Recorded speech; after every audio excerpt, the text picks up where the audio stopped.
Hey guys, tonight we're slipping into some thick mud, clunky boots and a helmet that might stop a spoon if you're lucky, but probably not a bullet. Welcome to your new life as a German soldier in World War I, and spoiler alert, you probably won't survive this.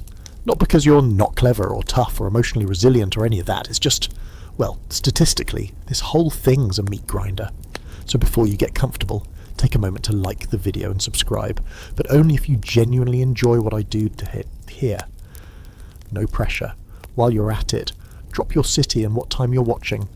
It helps me imagine where you're tuning in from. Berlin at midnight? Toronto at 3 AM?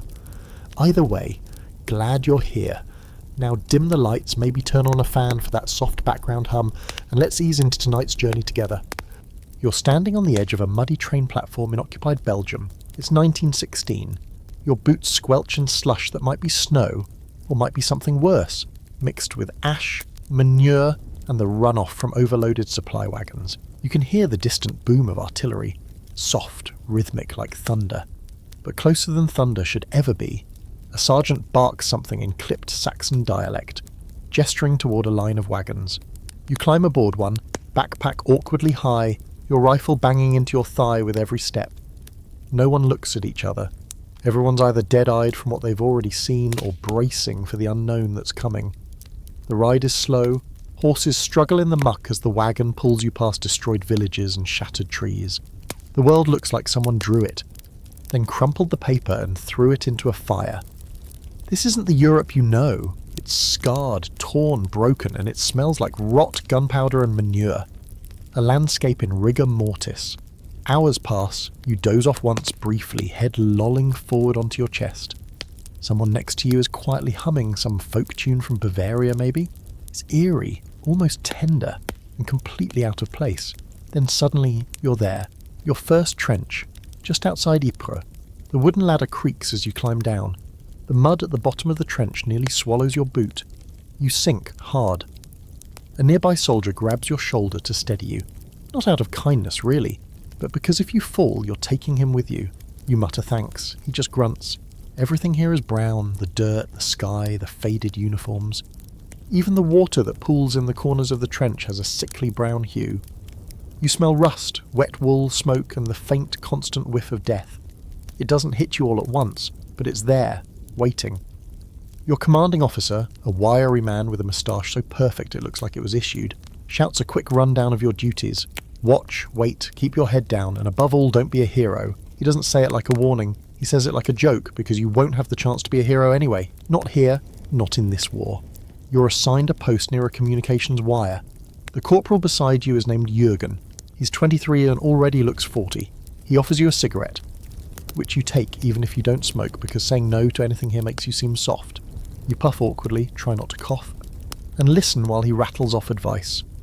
Don't sleep with your boots off. Keep your rifle dry. Never trust the silence between shellings. It's not peace, it's just bad weather. If you hear rats squealing, it means something is about to go boom. Oh, and if the trench starts flooding, try not to fall asleep with your head against the wall. Last week a new guy did and drowned in his sleep. Real cozy stuff. You nod like this is fine, like you totally expected it. But your stomach's knotted, and you're holding your rifle like a life preserver on a sinking ship. A shell whistles far overhead. Everyone freezes. You hold your breath. Then it lands, far enough away that the blast barely rumbles through the ground beneath your feet. You exhale. The others go back to what they were doing, eating, writing, pretending none of this is insane. You try to find a dry place to sit, which is like trying to find a clean spoon in a garbage dump. Eventually you settle on an overturned crate that smells faintly of pickled herring. That's when the boredom starts. The stillness, nothing to shoot, nothing to do but wait, and it stretches forever. Night falls early, or at least the sun disappears behind low thick clouds, and everything turns a deeper shade of grey. You hear a soft scurrying, a rat, fat and arrogant, scuttling over someone's blanket. No one even moves, they're used to it. One guy nearby is reading Goethe by candlelight. Someone else is carving notches into the wooden trench wall, maybe counting days, or kills. You don't ask. A historical footnote. This specific trench system outside Ypres has already changed hands twice in the last year. Some historians still debate whether it was ever strategically important, or just a patch of muddy ego both sides refused to let go of. In theory, the trench lines are defensive marvels. Interconnected ditches with duckboards, reinforced fire steps and covered communication tunnels. In reality, they're oversized graves waiting to be filled. And here's a fun fringe fact. Somewhere in this region, a British soldier is keeping a pet goat. Yeah, a goat. It wandered into their trench last month and now eats better than most privates. You won't see it, but you'll probably hear rumours about it. The British, apparently, name everything. You huddle down in your corner, blanket wrapped around your shoulders. You're cold, you're damp, you're hungry, but not enough to open the rations yet. Your boots are already soaked through. And your ears are tuned now, listening for the next shell. Or a shout. Or anything. This is day one, and you're wondering how many more there will be. Morning doesn't arrive like it used to. There's no sunrise, no birds chirping, no warm glow slowly spilling over the hills.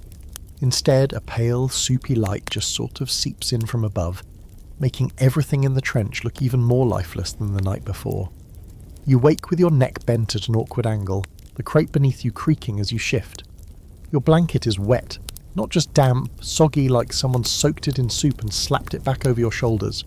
A rat stares at you for a second before darting into a gap in the sandbags. You try to ignore the fact that it was chewing something that looks suspiciously like a finger.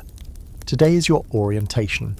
Not the cheerful corporate kind with donuts and swag bags, but the kind where an older soldier walks you through how to not die faster than necessary. The veteran assigned to you is named Otto, and he's got a nose that looks like it's been broken twice and a voice like he gargles gravel. His helmet is dented, his boots are stitched up with wire, and he wears his belt at a weird angle because, as he says, the last guy who wore it caught shrapnel straight to the gut. So I figure this way the luck flows differently. Otto starts with your gear. You've been issued a Mauser 98 rifle. It's long, accurate, and beautifully machined, but it also jams if you so much as look at it funny in the rain, which is perfect considering the trench is one endless swamp. He teaches you how to break it down and reassemble it in the dark, something you'll need to do a lot when the mud gums up the bolt. He also shows you the bayonet, which you're supposed to affix when charging the enemy, though Otto assures you most of the time it's just used for opening tins of food or poking at suspicious noises in the dark. Next comes the uniform. Your tunic is thick wool, dyed a field grey that turns a dull, sad green when soaked. The colour's meant to blend into the surroundings, but the reality is, everything is already grey and brown, so no one really cares. Your boots, called Marschstiefel, are stiff, heavy, and designed more for looking good during parades than slogging through a flooded trench. Otto tells you to keep your feet dry, then cackles like he just told the best joke in Europe. There's also a gas mask, an awkward, canister-like contraption, with thick straps and a rubber facepiece that smells like burnt tyres. You're supposed to keep it slung at your chest at all times, ready to pull on in seconds. Otto tells you about a guy who sneezed into his mask during a drill, and then nearly drowned in his own mucus when gas actually hit the next day. You laugh nervously. Otto doesn't. Your mess kit includes a metal bowl, a spoon, and a tin mug. You'll get coffee substitute in the mornings, a chunk of black bread, maybe some tinned meat if you're lucky. Salted turnip stew is the go-to. It's all designed to keep you alive, not satisfied. Soldiers have been known to swap cigarette rations for a cube of sugar like it's a brick of gold. One guy, Klaus, in the signals unit, actually tried brewing trench tea using a sock and rainwater. No one stopped him. Curiosity nearly killed them all. You also have an entrenching tool, basically a small folding shovel that can double as a weapon if things get desperate. Otto calls it the real bayonet, and you quickly realise he's not entirely joking. He shows you how to keep it strapped high so you can dig or swing fast. You nod like this makes sense. You're starting to accept that everything around you can be used to kill, or keep you alive, sometimes both. During a lull in the briefing, you get your first quiet moment. The sky's still grey, the trench still stinks, but there's a break in the shelling. You hear a soft melodic whistle. Someone farther down the line is humming a lullaby, almost sweetly. It's so out of place you stop what you're doing. For just a second, the war doesn't exist. Then someone yells, "Postenwechsel!" Shift change, and the spell breaks. One of the more interesting details about this moment in the war, in Ypres 16, German gear was still undergoing rapid change. Historians still argue about whether the introduction of the iconic Stahlhelm helmet that year genuinely saved lives or was more about morale. The old leather pickelhaube, with its ridiculous spike, was being phased out because, well, it was about as protective as a loaf of bread. Some units still had them though, especially in reserve divisions, where officers liked to look imposing even if they couldn't hit a target with a hand grenade. You, thankfully, have one of the newer helmets. It's heavy, sure, and makes you feel like a soup can with eye holes, but it's better than nothing, supposedly. Back to gear. There's also the bread bag. A soft canvas pouch where you're meant to keep food, writing materials, extra socks, and maybe a photo or two.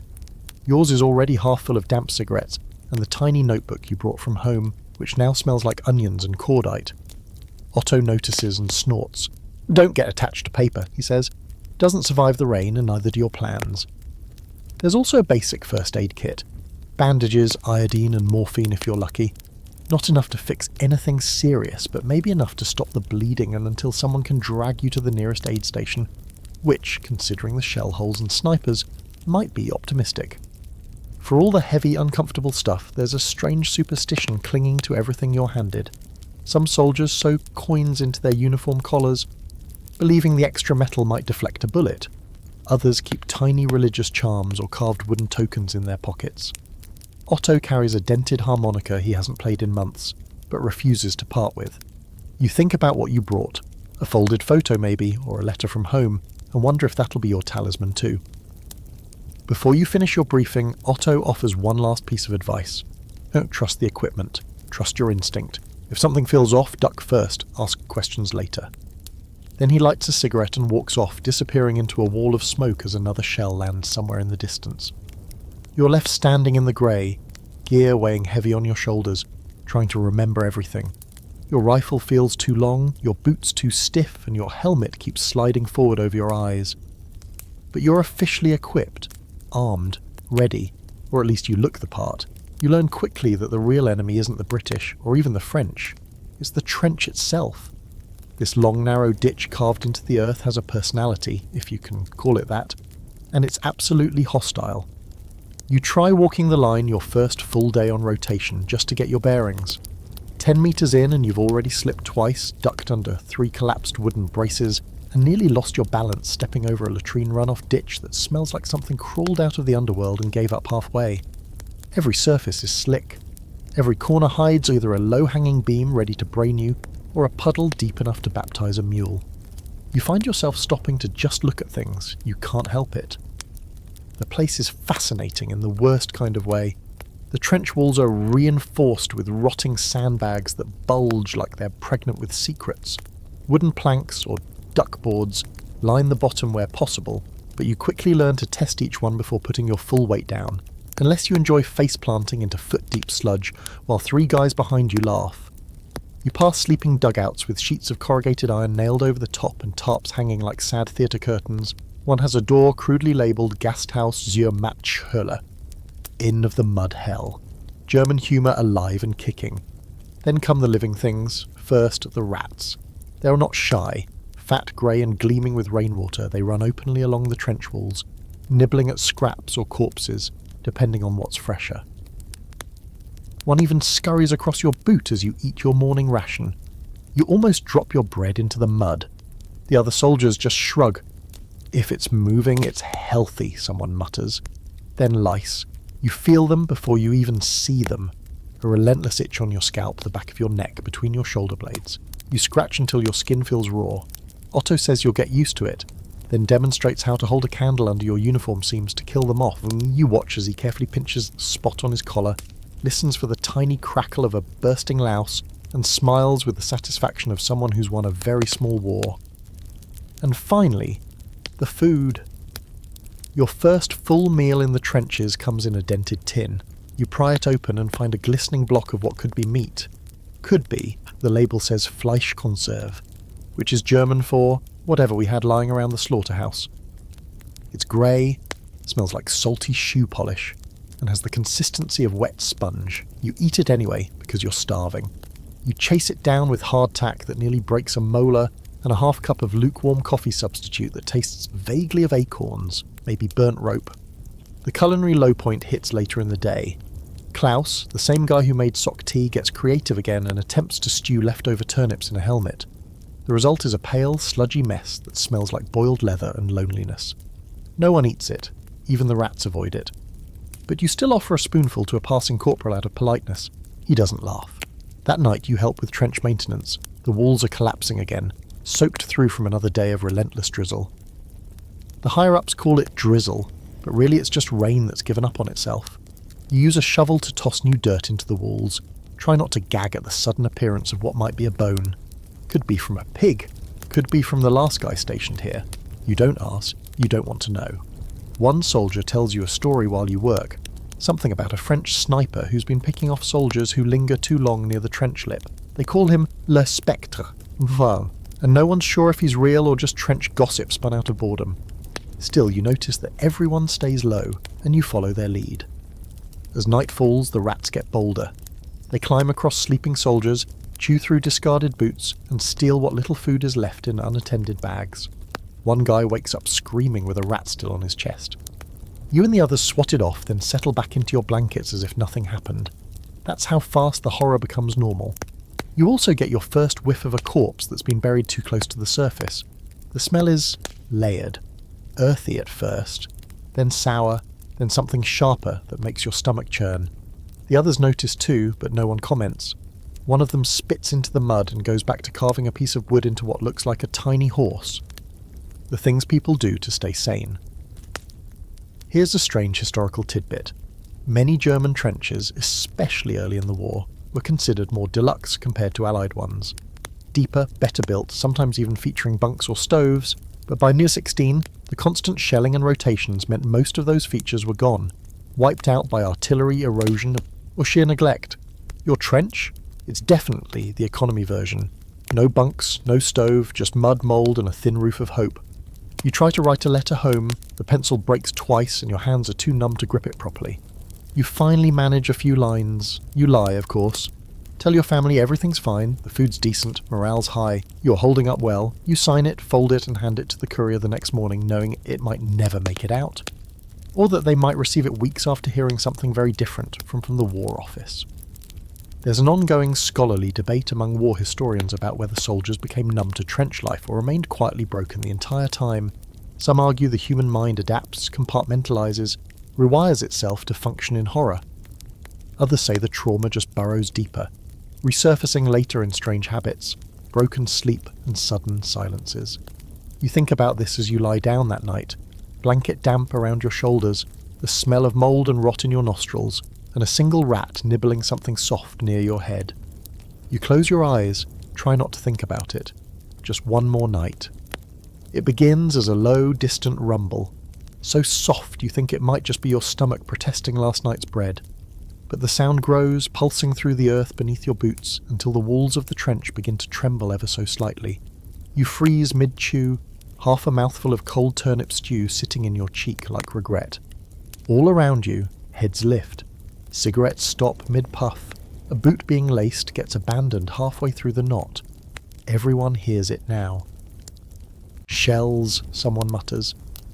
No one moves yet. It's not panic time. Not until the sound crosses a certain threshold in your bones. Then it does. The first shell hits somewhere behind your section, and the air changes instantly, sucked out for a split second, then shoved back in like the whole sky just coughed. The trench shakes. Clods of wet earth fall from the ceiling of the dugout. Someone yells. You can't tell what they're saying, but their tone is unmistakable. This is not a drill. Another shell. Closer this time. You've never been in a real bombardment before, not like this. Back in training, they told you about the drum fire, the tactic of constant artillery shelling meant to wear down not just the enemy's positions, but their minds. You thought it would be loud, sure, you thought it would be scarier. You didn't think it would feel like the entire universe is screaming. A shell lands 20 meters away, close enough that the concussion knocks your helmet forward over your eyes. You dive without thinking, landing hard in the sludge at the trench bottom, sucking in a mouthful of brackish water. Your ears ring, your heart feels like it's trying to crawl out through your ribs. Someone falls beside you, Heinrich, the tall guy from Stuttgart who jokes about everything. His mouth is open like he's screaming, but you can't hear anything. It's all just static and the eerie, stomach-twisting silence between each impact. You roll onto your back, staring up at the sky. There's no colour to it. just the grey of dirty wool and smoke smeared with thin clouds that look like they were trying to get out of the way. Another shell falls somewhere behind your line. This one doesn't explode, it just lands with a wet thunk. A dud. You stare at it, lying there like some alien egg, a cruel little joke from whoever packed it. The sergeant screams for everyone to get into the dugouts. You stumble toward one, half crawling, half wading, shoulder slamming into a beam as you dive inside. It's pitch black. A single candle burns somewhere near the back, illuminating the anxious whites of eyes and the glint of bayonets still strapped to rifles. You wait. The next hour blurs. More shells fall. Some hit close, sending cracks through the trench roof. Others feel miles away. You learn to read the sound. Low whooshing means far off. Sharp whines mean too close, and the absence of sound means brace for impact.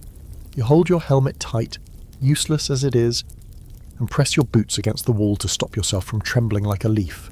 Someone throws up, no one mentions it. Then, as suddenly as it started, it stops, not gradually, not with some long fade out like the end of a concert. Just silence. A ringing silence that feels wrong, like it's waiting to be filled with something worse. You wait another 10 minutes before the sergeant orders you all out. You climb back into the trench, blinking against the brightness of the overcast sky. It's still drizzling. Of course it is. Everything's always wet here. The damage is bad.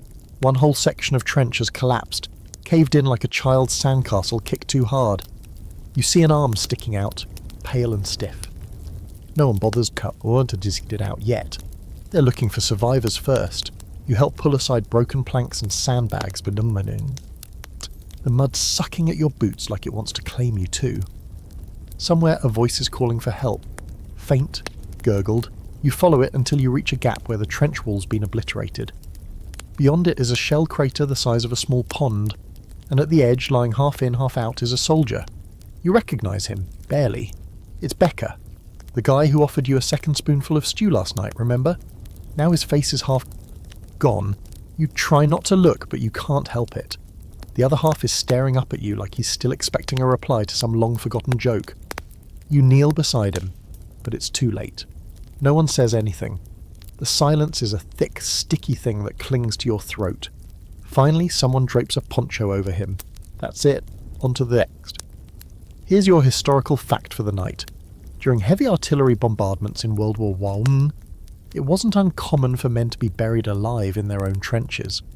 Some estimates suggest that for every shell that killed outright, another injured or that trapped men in collapsed earthworks.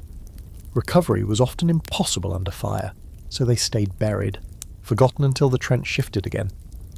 And now, a delightfully strange footnote. German soldiers developed nicknames for different types of British artillery. One particularly dreaded shell was nicknamed Minenwerfer Mutter, the mother of trench mortars.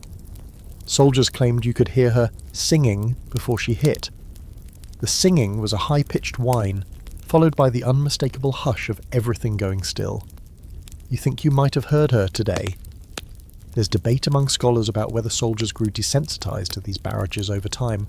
Some say yes, they developed coping mechanisms, rituals, even humour to push through it. Others insist that the fear never dulled, that every bombardment carved deeper cracks into their minds, leaving permanent scars. Looking around at your comrades, their blank faces smeared with mud, you wonder which is closer to the truth. By afternoon, the shelling is done. For now, you help repair the damage, rebuilding sandbag walls, repositioning duckboards, hauling what's left of a dugout roof back into place. Your back aches, your fingers bleed. Your clothes, already wet, have taken on the texture of boiled cabbage. But you don't stop, none of you do. If you pause too long, you might start thinking, dinner is quiet. Just soup, if you can call it that. More turnips, maybe a bit of onion. You eat quickly, the taste secondary to the simple fact of chewing.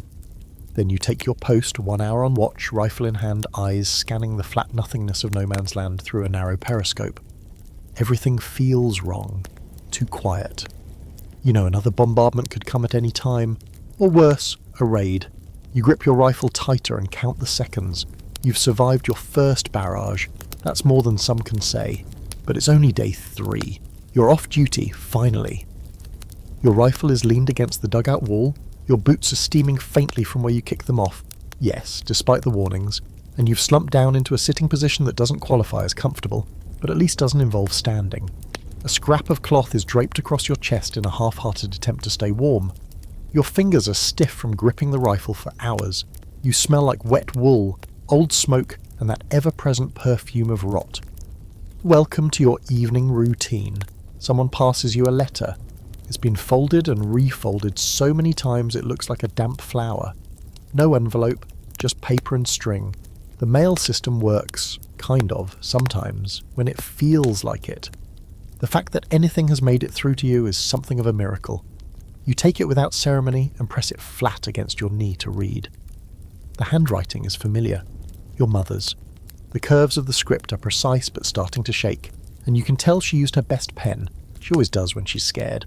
She talks about your younger sister's school recital, the neighbour's new cow, how the bakery is rationing flour but still smells wonderful in the morning. It's all so normal, so painfully ordinary. She says, "We're proud of you." She says, "Your father checks the paper every day." And then, toward the end, she slips in something heavier. "They say the war will be over soon. I hope it is. You've done your part." You sit with that sentence for a long time. The idea that anyone here has done their part is laughable. You've barely scratched the surface of this meat grinder. But you know what she means. It's the kind of thing people write when they need hope to make sense of things. You fold the letter and tuck it back inside your tunic, warm against your heart, or what's left of it. Nearby, someone's reading their own letter aloud, loudly, dramatically, as if performing for the group. It's from a girl, or claims to be. You're 90% sure it's fake, a morale booster written by someone back home and distributed to soldiers like emotional rations. "I think of you often," it says. "I dream of the day I'll see you in uniform, so brave." The guy reading it does a swooning voice that gets a few tired laughs. The humour is dry, frayed at the edges, but it's still something. And then, a twist. Someone else pulls out a letter too, but theirs isn't from family or a sweetheart. It's from the ministry, one of those official type notices with a black border. He doesn't read it aloud, just stares at it.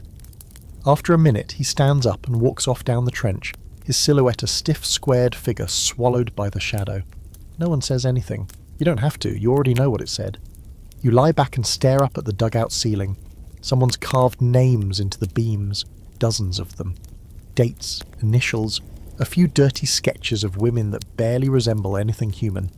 Each one a mark of presence, of "I was here," as if that matters. Some of those names probably belong to men already buried out in no man's land, or nowhere at all. There's an ongoing debate among historians about how much letters from home actually helped morale. Some claim they were vital lifelines, reminders of a world outside the trenches. Others argue they deepened the psychological wounds, reminding soldiers of everything they'd lost and couldn't get back to. You lean more toward the latter right now. That letter from your mother sits like a lump in your chest. It's a comfort and a weight. A fringe fact for you. German military censors regularly screened letters, cutting out anything that might be considered demoralizing or politically dangerous. Still, some soldiers found clever ways to sneak truth past the red ink, using humour, metaphors, or sometimes just switching languages mid-sentence. A Bavarian soldier once wrote home entirely in coded dialect, hiding a warning about an incoming assault. His family couldn't read it, but they kept it anyway. You're thinking about that when the second letter arrives. It's not yours, but the guy next to you, Wilhelm, gets handed one, stares at it, and passes it to you with a grin. "She sent a photo," he says. It's small, black and white, the corners curled. A woman, mid-20s you guess, sitting on a bench. She's holding a parasol, smiling at the camera with a kind of restrained mischief. Not the kind of grin you fake. You glance at Wilhelm and he's still grinning too. "She's marrying my brother," he says, "but I like to pretend she's writing to me instead." You both laugh, but it's the kind of laugh that sticks in your throat. That picture, that woman, her sunlight, none of it exists here. The trench has a way of making the entire world feel like fiction. Later that night you take your watch again. Moonlight filters through the slits in the dugout wall. You can see outlines, shadowy figures in their gear, breathing slow, boots twitching in sleep. Someone snores, someone else coughs and doesn't stop for a long time. Probably trench fever. You add it to your growing mental list of things that might kill me but probably won't get diagnosed in time. You pull out your own scrap of paper. No photo, just the start of a letter. You don't know who you're writing to. Maybe your family, maybe no one, but you write anyway. Still alive, still cold, still here. 3 sentences. That's all you've got in you. You tuck it away and lean back, boots crossed, helmet tilted forward. You might doze. You might just sit there and listen. Somewhere beyond the trench wall, a nightingale calls out. Clear and absurdly beautiful. It doesn't belong here. But for a brief, strange moment, you let yourself imagine it's singing just for you. The whistle blows before sunrise. You're already awake, not because of nerves, though they're there, but because you haven't properly slept in days. Just a series of half naps interrupted by snoring, coughing, shell or fire, and the occasional rat sprinting across your chest. Your body's forgotten how to sleep. It's stuck in standby mode, waiting for the next awful thing, and this morning that thing is here. Over the top, the sergeant says, as casually as if he were announcing dinner. He doesn't look at you. He's adjusting his pistol belt, eyes focused somewhere far away. You dress fast, uniform soaked, boots stiff. You check your rifle again, even though you know it's fine, because checking it gives you something to do with your hands. Bayonet clipped on, gas mask tight around your chest, helmet snug, your fingers shake a little. Everyone's do.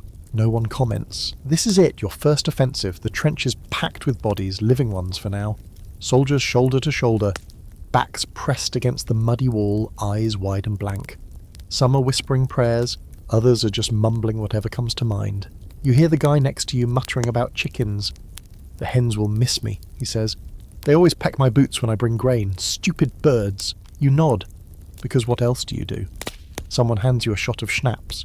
You take it without question. It burns on the way down, but dulls the edge of the screaming inside your head. A few guys pass around cigarettes, the smoke rising like fog curling into the damp sky. You don't smoke, but you take one anyway, and just hold it between your fingers. Like a ritual, like a last rite. The whistle blows again, louder, closer. Your sergeant raises a hand. The motion is slow, deliberate, as if he's fighting against gravity. And then, you climb the ladder. The moment your head crests the trench wall, everything changes. The world opens up, flat, grey, endless. No man's land. It stretches out in front of you like a battlefield from someone else's nightmare.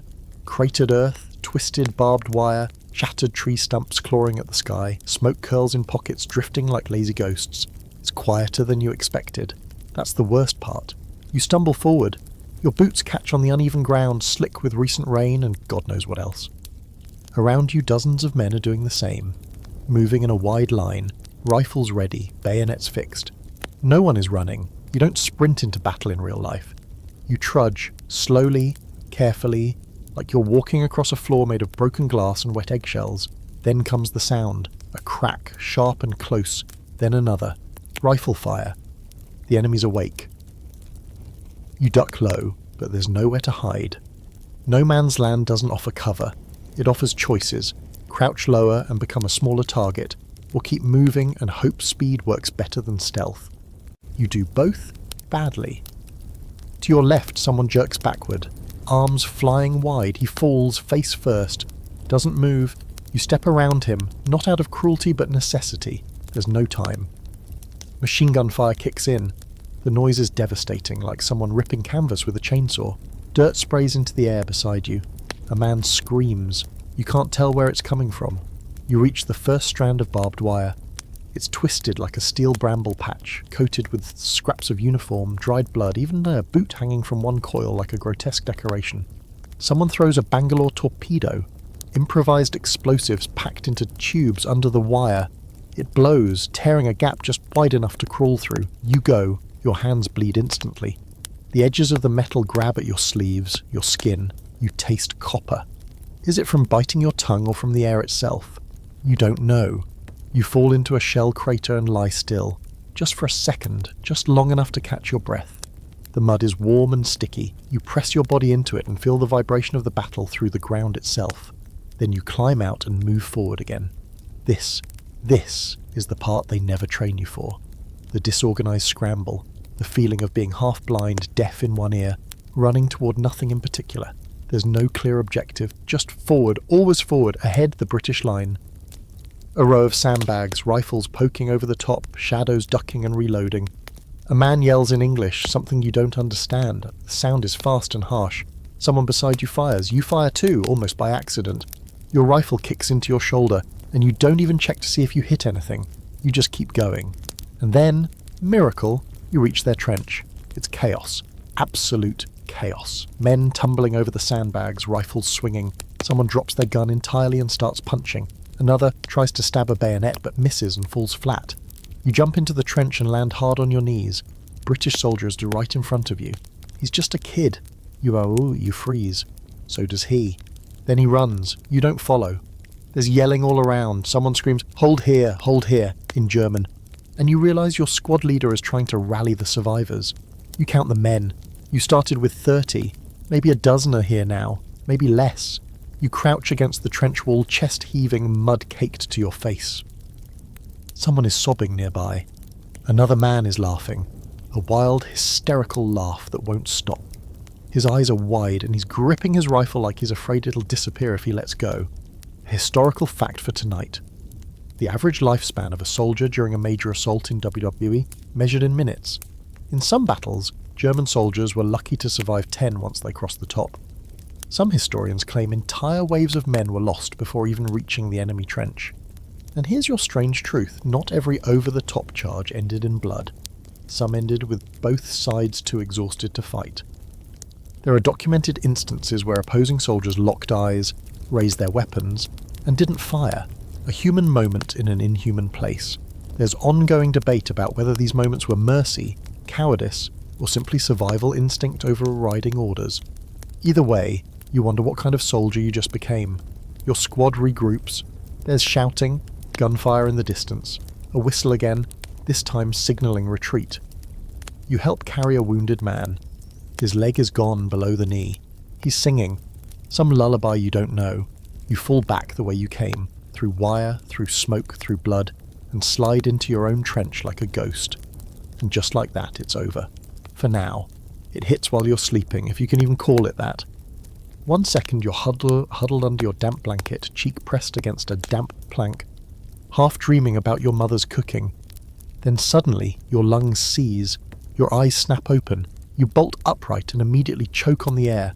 Something's wrong. It's not the smell, though the trench always smells like rot and mildew and despair. It's the sharpness of it. Acrid, bitter, chemical.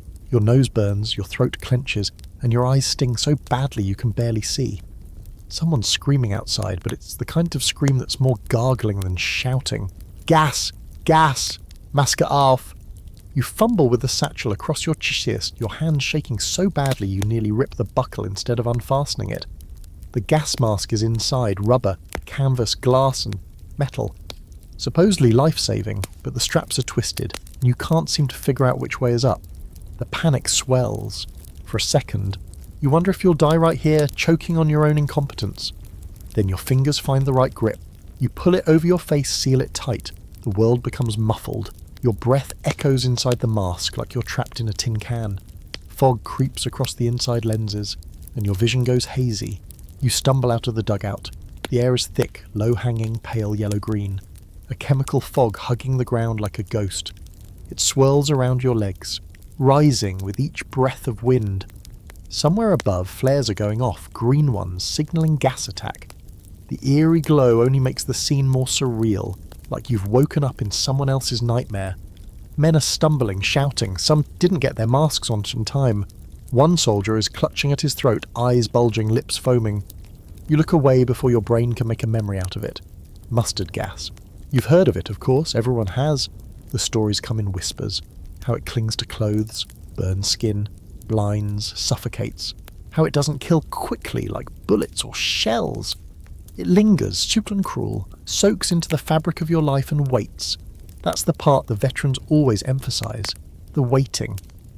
You press your back against the trench wall, trying to breathe slowly through the filters. Your heart is hammering. Every breath feels wrong, filtered, yes, but thin, like trying to inhale through a sock. The mask smells like rubber and metal and the last man who wore it. You try not to think about whether it's working or not. There's no real way to know. You just hope. And still the gas moves. It doesn't roar or explode, it just creeps. A fog with intent. It slithers into corners, down dugouts, into shell holes, under blankets. It's invisible in places, visible in others, and always there. You hear someone yell, "It's sinking into the latrine trench." Someone else laughs. That kind of mad, exhausted laughter that means they're very close to snapping. You think about climbing up, out of the trench, maybe to higher ground. But that's suicide. If the gas doesn't get you, a sniper might. Or the next shell. You're trapped, just like always. Here's your fact for tonight. The Germans were the first to use chemical warfare on a large scale. Ypres, 1915. Chlorine gas. It stunned the world, literally and metaphorically. The Allies called it barbaric. Then a few months later, they started doing it too. By 1917, gas wasn't a shock anymore. It was just another item in the butcher's toolkit, and mustard gas. It wasn't designed to kill outright. It was meant to maim, to blind, to overwhelm the medical systems. Wounds could heal, blindness didn't, and soldiers who couldn't fight still needed care. Draining resources, clogging supply lines, lowering morale. A slow war of attrition disguised as fog. And the fringe detail? Some soldiers, especially early in the war, actually removed their masks in panic, convinced they were suffocating when, in fact, the mask was their only hope. They'd rather breathe freely and die quickly than trust the stifling rubber cage on their face. You understand that now, you really do. Every breath inside this thing feels like you're drowning in glue. You huddle near a group of soldiers beneath an overhang. One of them, a young kid, probably new, doesn't have his mask on. He's breathing through a urine-soaked sock tied around his mouth. A crude, desperate trick. It might work, or it might just make his last moments smell worse. He sees you looking. "Lost it," he croaks. "Gas canister hit my dugout. Burned right through." You nod. There's nothing to say. You stay like that for what feels like hours, but is probably less than 30 minutes. Time stretches during gas attacks. Every minute feels like a gamble, like you're flipping a coin in your lungs. Eventually the gas thins. The wind picks up. You feel it brush against your uniform, cold and sharp, like the air itself is apologising. Someone shouts the all clear. You peel the mask off and the real air hits your face like a slap. It smells terrible. Burnt, chemical, foul, but it's real. You can breathe it. You gasp like a man crawling out of water. Then comes the aftermath. Men coughing, retching, skin blistered, eyes swollen shut. Someone's being carried on a stretcher, his feet dragging behind him, boots missing. Another man is just sitting against the trench wall staring at nothing, his gas mask still on like he forgot it was there. Maybe he did. There's a strange calm. No shells, no gunfire, just the sounds of damaged lungs and dragging boots. And here's the scholarly argument. Some say gas changed everything, that it was the first sign the modern war had gone completely mad. No honour, no rules. Others argue it didn't change the war much at all. The death toll from gas was relatively low compared to bullets and shells. They say its real impact was psychological. Soldiers feared it more than anything else. Not because it killed more, but because it felt personal, like the war had reached inside your body and turned it against you. You sit back down, the panic's fading, replaced by exhaustion so deep your bones feel hollow. You look at your mask. It's cracked slightly near the bottom. Was it always like that? Did it leak? You don't know. You might not know for days. That's the thing about gas. You don't always drop on the spot. Sometimes it waits. Like poison in the well, your hands are shaking. Someone hands you a canteen. You drink. It tastes metallic and stale. You thank them anyway. You lie down again, head against your helmet, eyes half open. You won't sleep, not now, maybe not for a while. You'll just lie there, counting breaths and wondering if each one is your last. The fog has lifted by morning, but the silence it leaves behind feels even heavier. No gunfire, no shells, no shouting. Just the quiet drip of condensation from the trench roof and the occasional squelch of a boot shifting in muck. You'd think peace would be welcome, but out here, silence doesn't mean safety. It means something's coming. Or worse, something's watching. Your unit's on edge, everyone is jittery. Men clean rifles that are already clean. Others fidget with their gas masks, tightening and loosening straps that don't need adjusting. You try to read a letter again, your mother's, but the words don't register. There are just ink on paper now. The comfort they once brought is buried under the memory of last night's gas. You can still smell it in your hair and your clothes soaked into your skin. It's like the war has claimed a corner of your lungs and refuses to leave. You're ordered to patrol no man's land, not as a unit. Just you and another guy, Matthias, a farmhand from Bremen with massive hands and a nervous twitch.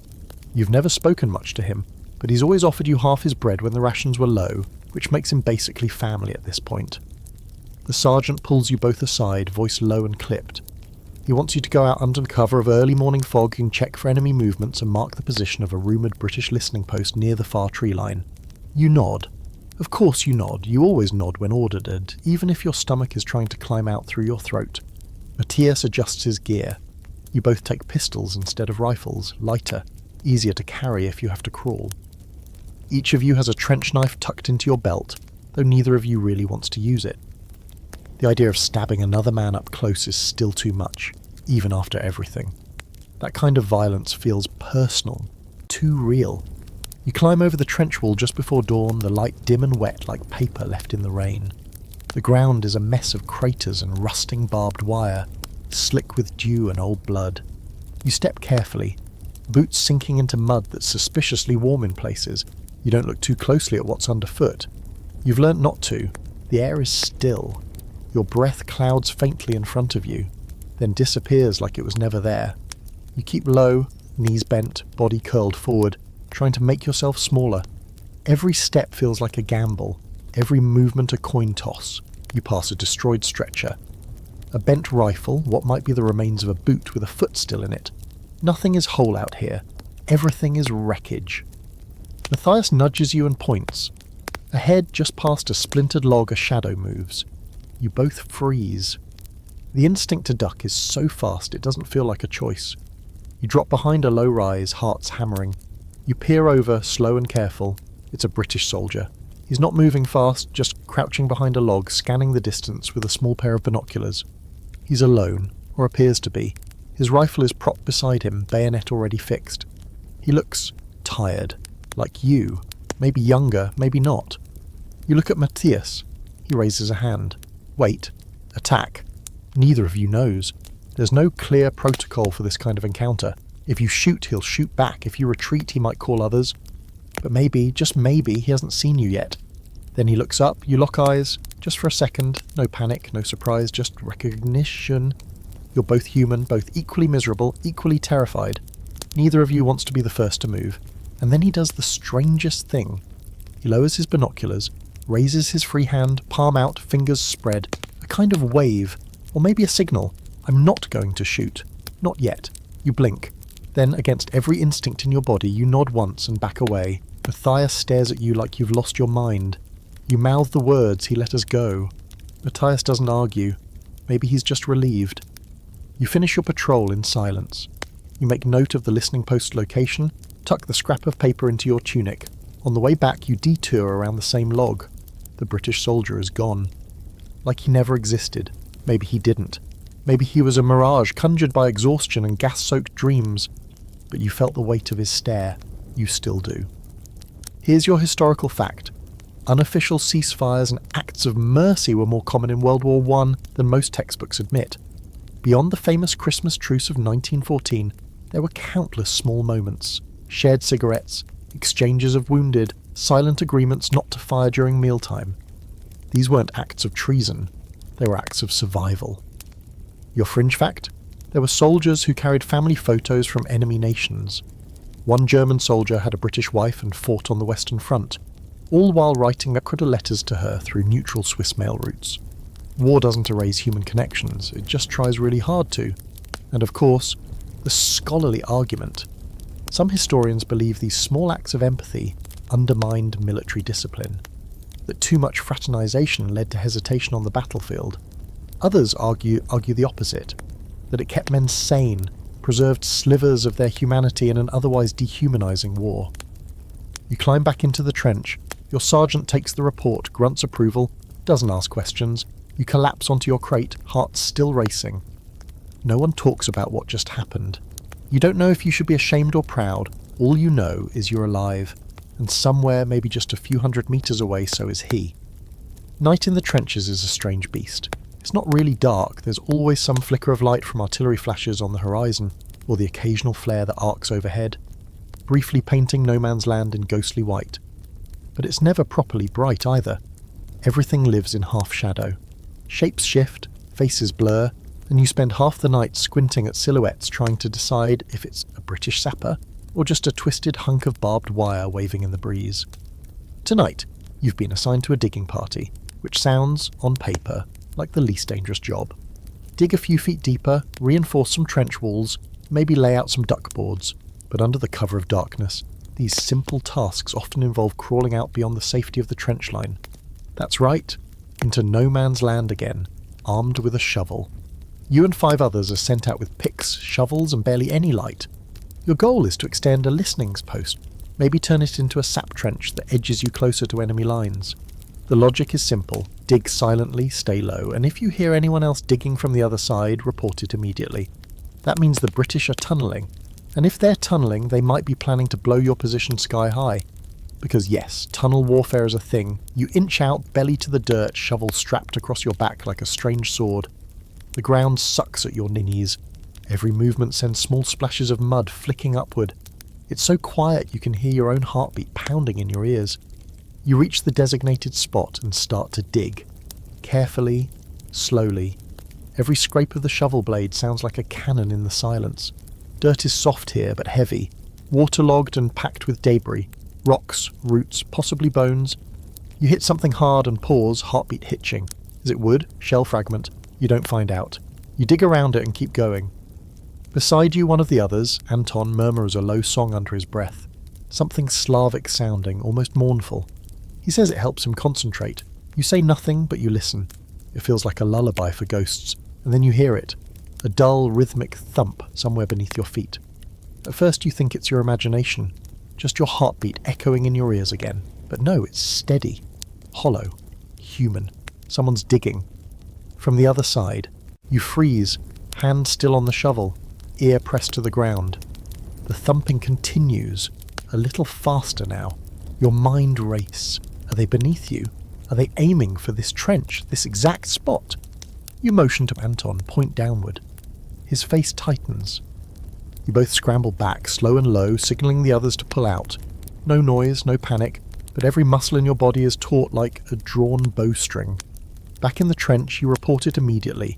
The sergeant listens, then marks the location on a hand-drawn map, nodding slowly. "We'll monitor it," he says, which is military speak for cross your fingers and hope they blow themselves up instead of us. Here's your historical note. Tunnel warfare was a very real and terrifying tactic during WWI. Both sides dug elaborate networks beneath no man's land, packing them with explosives and detonating them under enemy positions. The largest of these, the detonation of the Lochnagar mine in 1916, created a crater over 90 feet deep and killed thousands instantly. Some soldiers were buried alive in collapsed tunnels. Others heard enemy diggers getting closer day by day, waiting for the boom that might never come. The fringe detail. Some German units began installing glass bottles in tunnel walls, neck pointed outward. If an enemy started digging nearby, the vibrations would cause the bottles to rattle. A crude but clever early warning system. You wonder if one of those bottles was shaking while you were out there. The debate among historians is whether these tunnelling efforts were worth the effort and loss. The explosions were dramatic, sure, devastating, but the psychological damage may have outweighed the strategic gain. It's one thing to face bullets and shells, it's another to feel the earth itself become the enemy. Later that night, the corporal comes around with the rotation list. You're off patrol, but assigned to reinforcement duty instead. More digging, this time within the trench walls. Less risk of being shot, more risk of collapsing a wall on yourself. You work under dim lantern light, carefully stacking sandbags, reinforcing the fire step and clearing debris from a collapsed section. At one point, you find an old German helmet, half buried, rusted through, a small bullet hole right above the brow. No one says anything. You quietly rebury it. That man's war ended a long time ago. In a small dugout near the edge of your section, you pass a burial detail. 2 men with shovels standing beside a stretcher. There's a sheet over the body, and it's stiff, not fresh, likely someone pulled from a collapsed trench section. One of the soldiers lights a cigarette and exhales slowly, watching the smoke drift upward toward the low ceiling.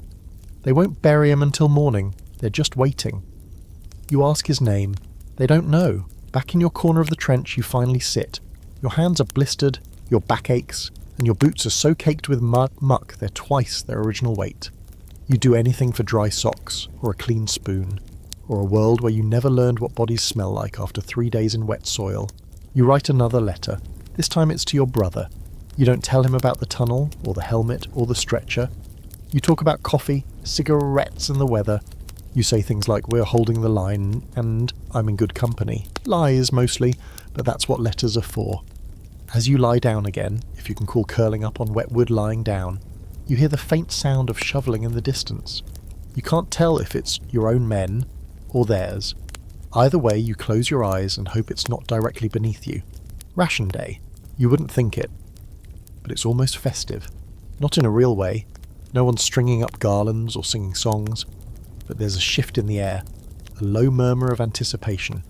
It's one of the few days you're guaranteed to eat something different from the standard lump of turnip stew or the chewy crust of black bread that's hard enough to file your nails on. You and the others line up near the distribution point. A wooden table built out of repurposed ammo crates and 2 barrels, shaded by a tarp that's more whole than canvas. A corporal stands behind it, ladling out scoops of something that might generously be called soup. The pot it comes from is massive and blackened at the edges, like it's been cooking over a fire since the Franco-Prussian War. The smell isn't unpleasant, somewhere between stewed meat and boiled boots. You get your scoop. Thin broth, a few slivers of carrot, a floating island of fat, and, miracle of miracles, a single chunk of meat. Real meat, or at least meat adjacent. Might be beef, might be horse. You don't care, you inhale it, blowing lightly to cool it off, but burning your tongue anyway. One of the guys nearby mutters, "Luxury!" No one laughs. It's true. Then come the dry goods, a chunk of black bread, dense enough to double as a building material, and a pat of margarine wrapped in wax paper. You smear the margarine on with a finger, too tired to bother using your knife. It tastes like salt and grease, and for a moment, it's the best thing you've ever eaten.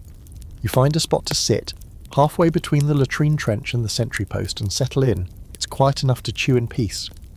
For 5 minutes, maybe, it almost feels normal. Rations are always an exercise in compromise. The German army has an impressive logistics system on paper, but out here, in the reality of churned-up mud and broken supply lines, nothing arrives on time. Your unit's supposed to receive regular deliveries of meat, bread, vegetables, salt, coffee substitute, and sometimes even beer. But by 1917, regular has become more of a suggestion than a standard. You've seen entire trains of supplies shelled to pieces miles from the front. And even when food makes it through, it rarely arrives in good condition. Tins are dented, bread is mouldy, flour is full of weevils. You've learnt to shake out your biscuits before eating, just in case something crawls out. And yet, somehow, it keeps coming. Not always well, not always enough, but it comes. When it doesn't, you improvise. You've seen soldiers boil boot leather when things got bad. Others tried snaring rats and roasting them over dugout fires. They say rat meat tastes like greasy chicken, but you've never been desperate enough to confirm it. Then again, you've also seen men steal food from corpses, take what they can, a tin from a fallen comrade, a biscuit from the body of a British soldier who didn't make it past the wire. There's a kind of quiet shame in it, but also survival. You learn not to judge. You learn not to ask. After the meal, trading begins. The unofficial trench economy kicks in like clockwork. Someone has sugar cubes. Another guy has real coffee grounds, smuggled from home or bartered from a supply clerk. Cigarettes are always currency, especially the French ones. You can get just about anything for a hand-rolled Gauloise or a half-full matchbox.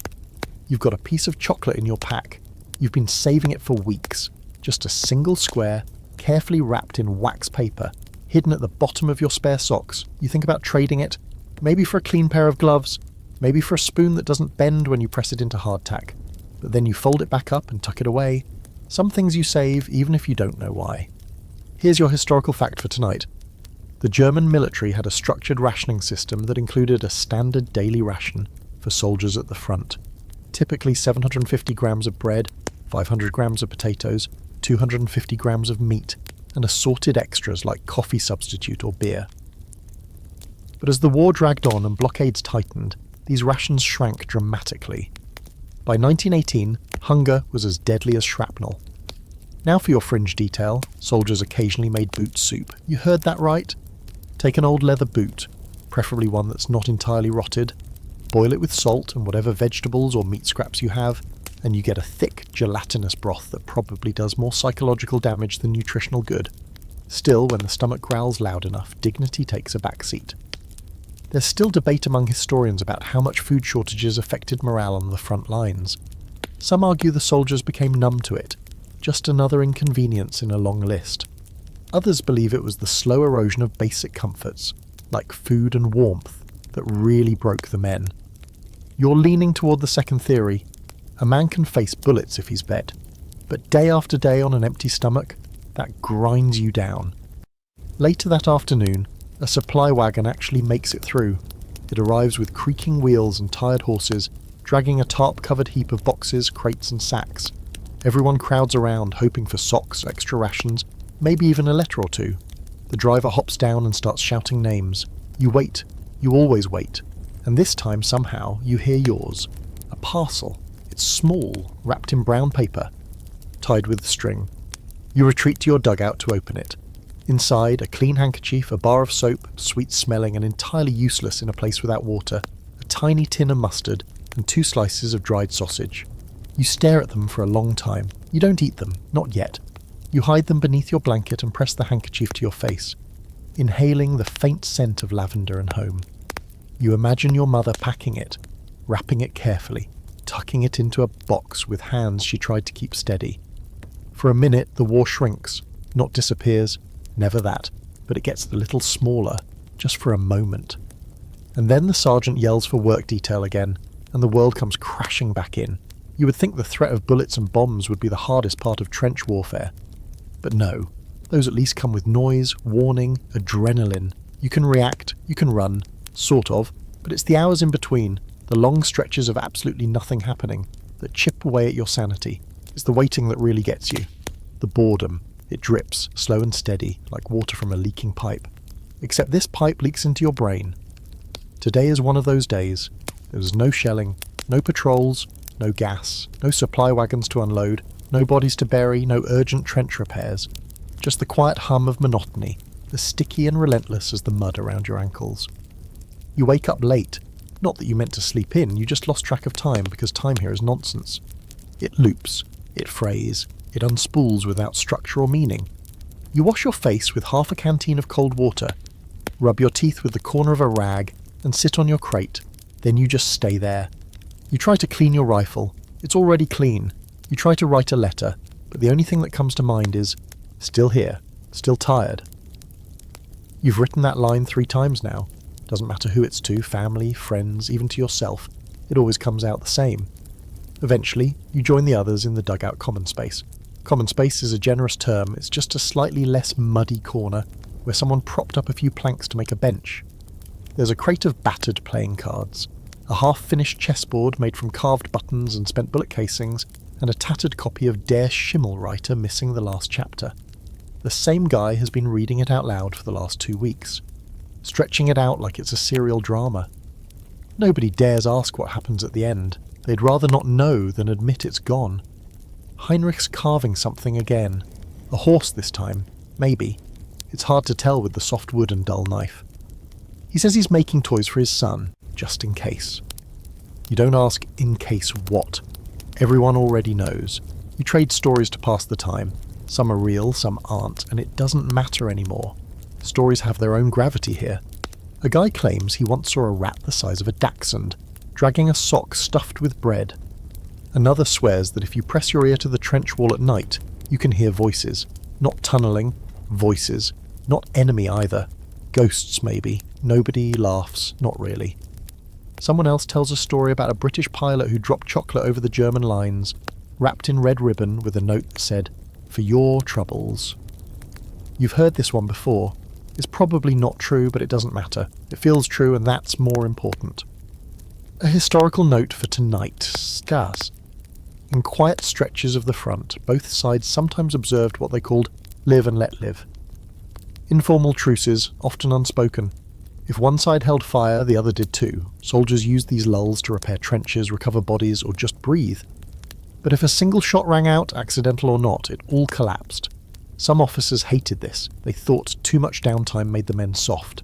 There's evidence that High Command ordered artillery strikes just to disrupt the peace, to keep things from getting too comfortable. Because comfort led to sympathy, and sympathy made it harder to kill. There's a fringe fact. Some units held unofficial shooting schedules. You fire your rifle at 3 Oak, we'll fire ours at 3:15, just to keep up appearances. One historian even found a diary entry from a German officer describing an arranged firefight. Each side agreed to shoot high, just for the noise. Performative warfare. Back in the trench, someone's snoring loudly. Two guys are arguing over whether a tin of meat is still edible. You overhear the phrase, "If the worms are moving out, it's probably fine." You decide not to eat anything for a while. Later, you watch a line of ants marching over a discarded gas mask. They're relentless, organised, purposeful. It's hypnotic. You actually envy them. At least they know what they're doing. You spend part of the afternoon writing down every name you can remember from back home. Schoolmates, neighbours, shopkeepers. You fill half a page. Then you try to remember what your favourite food was before the war. You can't. You think it might have been pickled herring, or maybe it was cake. Either way, it feels like someone else's memory now. Then at dusk, something truly exciting happens. A pigeon. A real live carrier pigeon flutters down onto the trench lip, a small brass tube tied to its leg. It's filthy, missing a few feathers, and looks more annoyed than afraid. You and 3 other men stare at it like it's a unicorn. You catch it gently, unfasten the tube, and pass it up the line. Inside is a tiny scroll, someone's report or message written in code. Probably logistics, but it sparks conversation. You all take turns feeding the pigeon crumbs, talking to it like it's a visiting diplomat. One guy even sings to it. The pigeon doesn't care. That little bird brings 5 minutes of joy. It's gone too fast. But it's something. You finish the day scribbling nonsense in your journal. A few poems, a list of things you miss, the taste of apples, the smell of wood smoke, the sound of rain on a proper roof. And here's your scholarly debate. How much of this boredom was planned? Some say it was just the natural lull between major engagements. Others argue it was part of the design. Keep the men idle, let them stew in anticipation. And when the order to charge comes, they'll be so desperate to move they won't hesitate. Either way, it works. Because when the next whistle blows, you'll be ready. Not because you want to fight, but because you can't sit still another day. Night falls. You lie in your usual spot, listening to the gentle hum of men snoring, coughing, sighing in their sleep.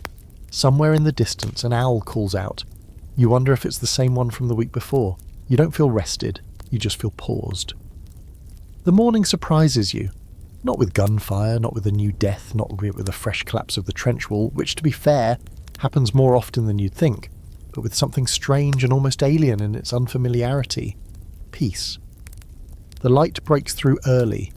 The sky above is pale blue, cloudless, soft like freshly laundered linen.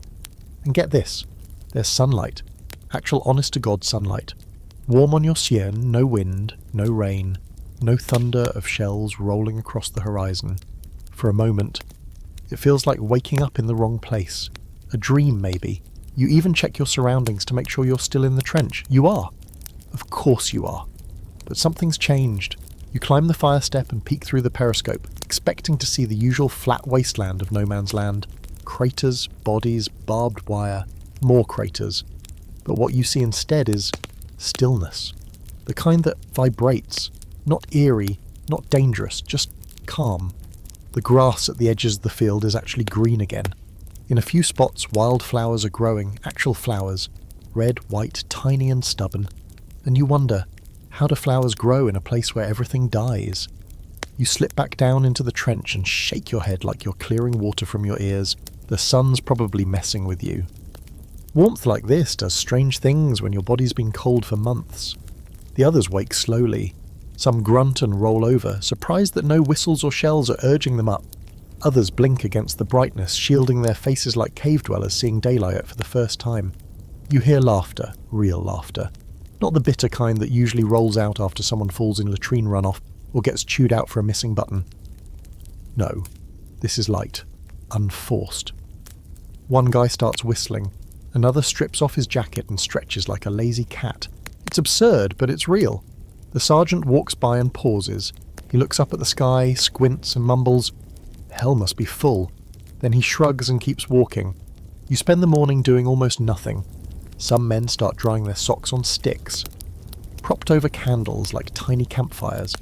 Others shave, patch up uniforms, clean rifles they haven't fired in days. You and 2 others dig out the drainage trench again, mostly because it feels good to have something to do that doesn't involve immediate danger. By midday, someone's brewing coffee substitute, the good kind. They managed to trade a tin with a quartermaster a few weeks ago and saved it for a moment like this. It tastes like roasted dandelions and burnt toast, but it's warm. That's enough. Then something remarkable happens. You smell smoke. Not acrid smoke, not the sharp tang of burning gunpowder or the musty stink of trench fires. This is wood smoke. And something else. Something sweet.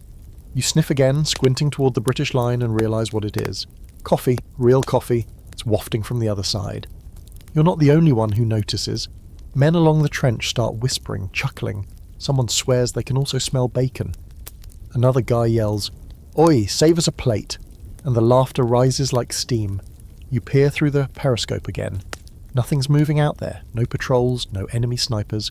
Just the gentle curl of smoke rising from the far trench line. You sit back down, lean against the wall, and for some reason you start talking, not to anyone in particular, just whoever's listening. You tell a story from when you were young about stealing apples from your neighbour's orchard and getting caught when your brother tripped over a rake. You haven't thought about that memory in years, but here it is, sliding out like it's been waiting. Someone next to you tells their own story, and another. For once there's no talk of raids, or shellings, or rations, just home. That's when the harmonica comes out. Otto, the grizzled guy with a voice like gravel and a moustache that refuses to die, finally pulls the dented harmonica from his coat and gives it a go. The first few notes are awful, flat, sour, but then something shifts. He finds a rhythm, a soft old lullaby. You recognise it. Everyone does. It's the kind of song mothers hum under their breath while stirring soup or folding laundry. You haven't heard it since before the war. You feel it in your ribs. The trench grows quiet. And then faintly, just barely, you hear something from across the field. Singing. Not German. English. But you know the tune. It's the same lullaby. Someone on the other side is singing along, then another voice joins, and another. You all sit there listening to a chorus of men who, yesterday, might have tried to kill you. Today, they're singing. Harmony of all things floating across no man's land. There's your historical fact these moments happened. Rarely, quietly, and unofficially. But they happened. Ceasefires by weather or by mutual exhaustion. A few hours of peace. Not just the Christmas truce of 1914 which gets all the attention, but lesser known ones. Spring pauses, muddy stalemates, or just an unspoken agreement that no one felt like dying that day. Your fringe fact? There are accounts of German and British soldiers playing cards using a helmet as a table between the lines. Others traded jam for cigarettes or shared photos of their sweethearts. One story claims a German soldier taught an Englishman how to say "I love you" in German by whispering through the wire at night. True? Who knows? But again, it feels true. And the scholarly debate. Some historians argue these truces were acts of passive rebellion, soldiers pushing back against the machine of war in the only way they could. Others insist they were simply practical, both sides too exhausted to fight, needing a muscular break before the next slaughter. But you think maybe they were both. A little rebellion, a little mercy, just enough humanity to remember what it feels like. As evening falls, the sky goes lavender. You sit on the fire step and watch it with your tin cup of bitter brew. You hear a British soldier cough somewhere out there, followed by a sneeze, followed by a round of chuckles. You don't even know his name, but you know that laugh. You recognise the rhythm of it. It's not so different from yours. No bullets today, no orders to advance, just a shared silence, a borrowed calm. The stars come out, one by one. You can actually see them tonight. You fall asleep not because you're exhausted, though you are, but because you finally can. And for the first time in a long while, your dreams don't smell like smoke. They send you to bayonet training the next morning, which is funny, really, after everything. After all the artillery, the gas, the shelling, the endless boredom, the mud, the rats, the coffee that isn't coffee, and the almost tender truce from the day before, they've decided it's time for you to jab a pointy stick into a sack of straw and pretend it matters. The training area is just behind the reserve trench, in a clearing marked off with sandbags and logs. Someone stuck up wooden dummies and hung old tunics on them like scarecrows. It all feels ridiculous. Especially under a warm sun and birdsong that somehow made it through the frontline atmosphere. The instructor is a wiry sergeant with a jaw sharp enough to slice bread and eyes that look like they haven't blinked in 3 days. He's very excited about stabbing. "Drive it in," he barks. Not a poke, not a jab, a drive, step forward, twist the hip, push through like you're planting a flag in your enemy's gut. You line up with the others, bayonet fixed to your Mauser. The rifle feels longer than usual, like you're holding a fence post. The dummy in front of you sways slightly in the breeze. You hesitate. Then the sergeant screams, "Go!"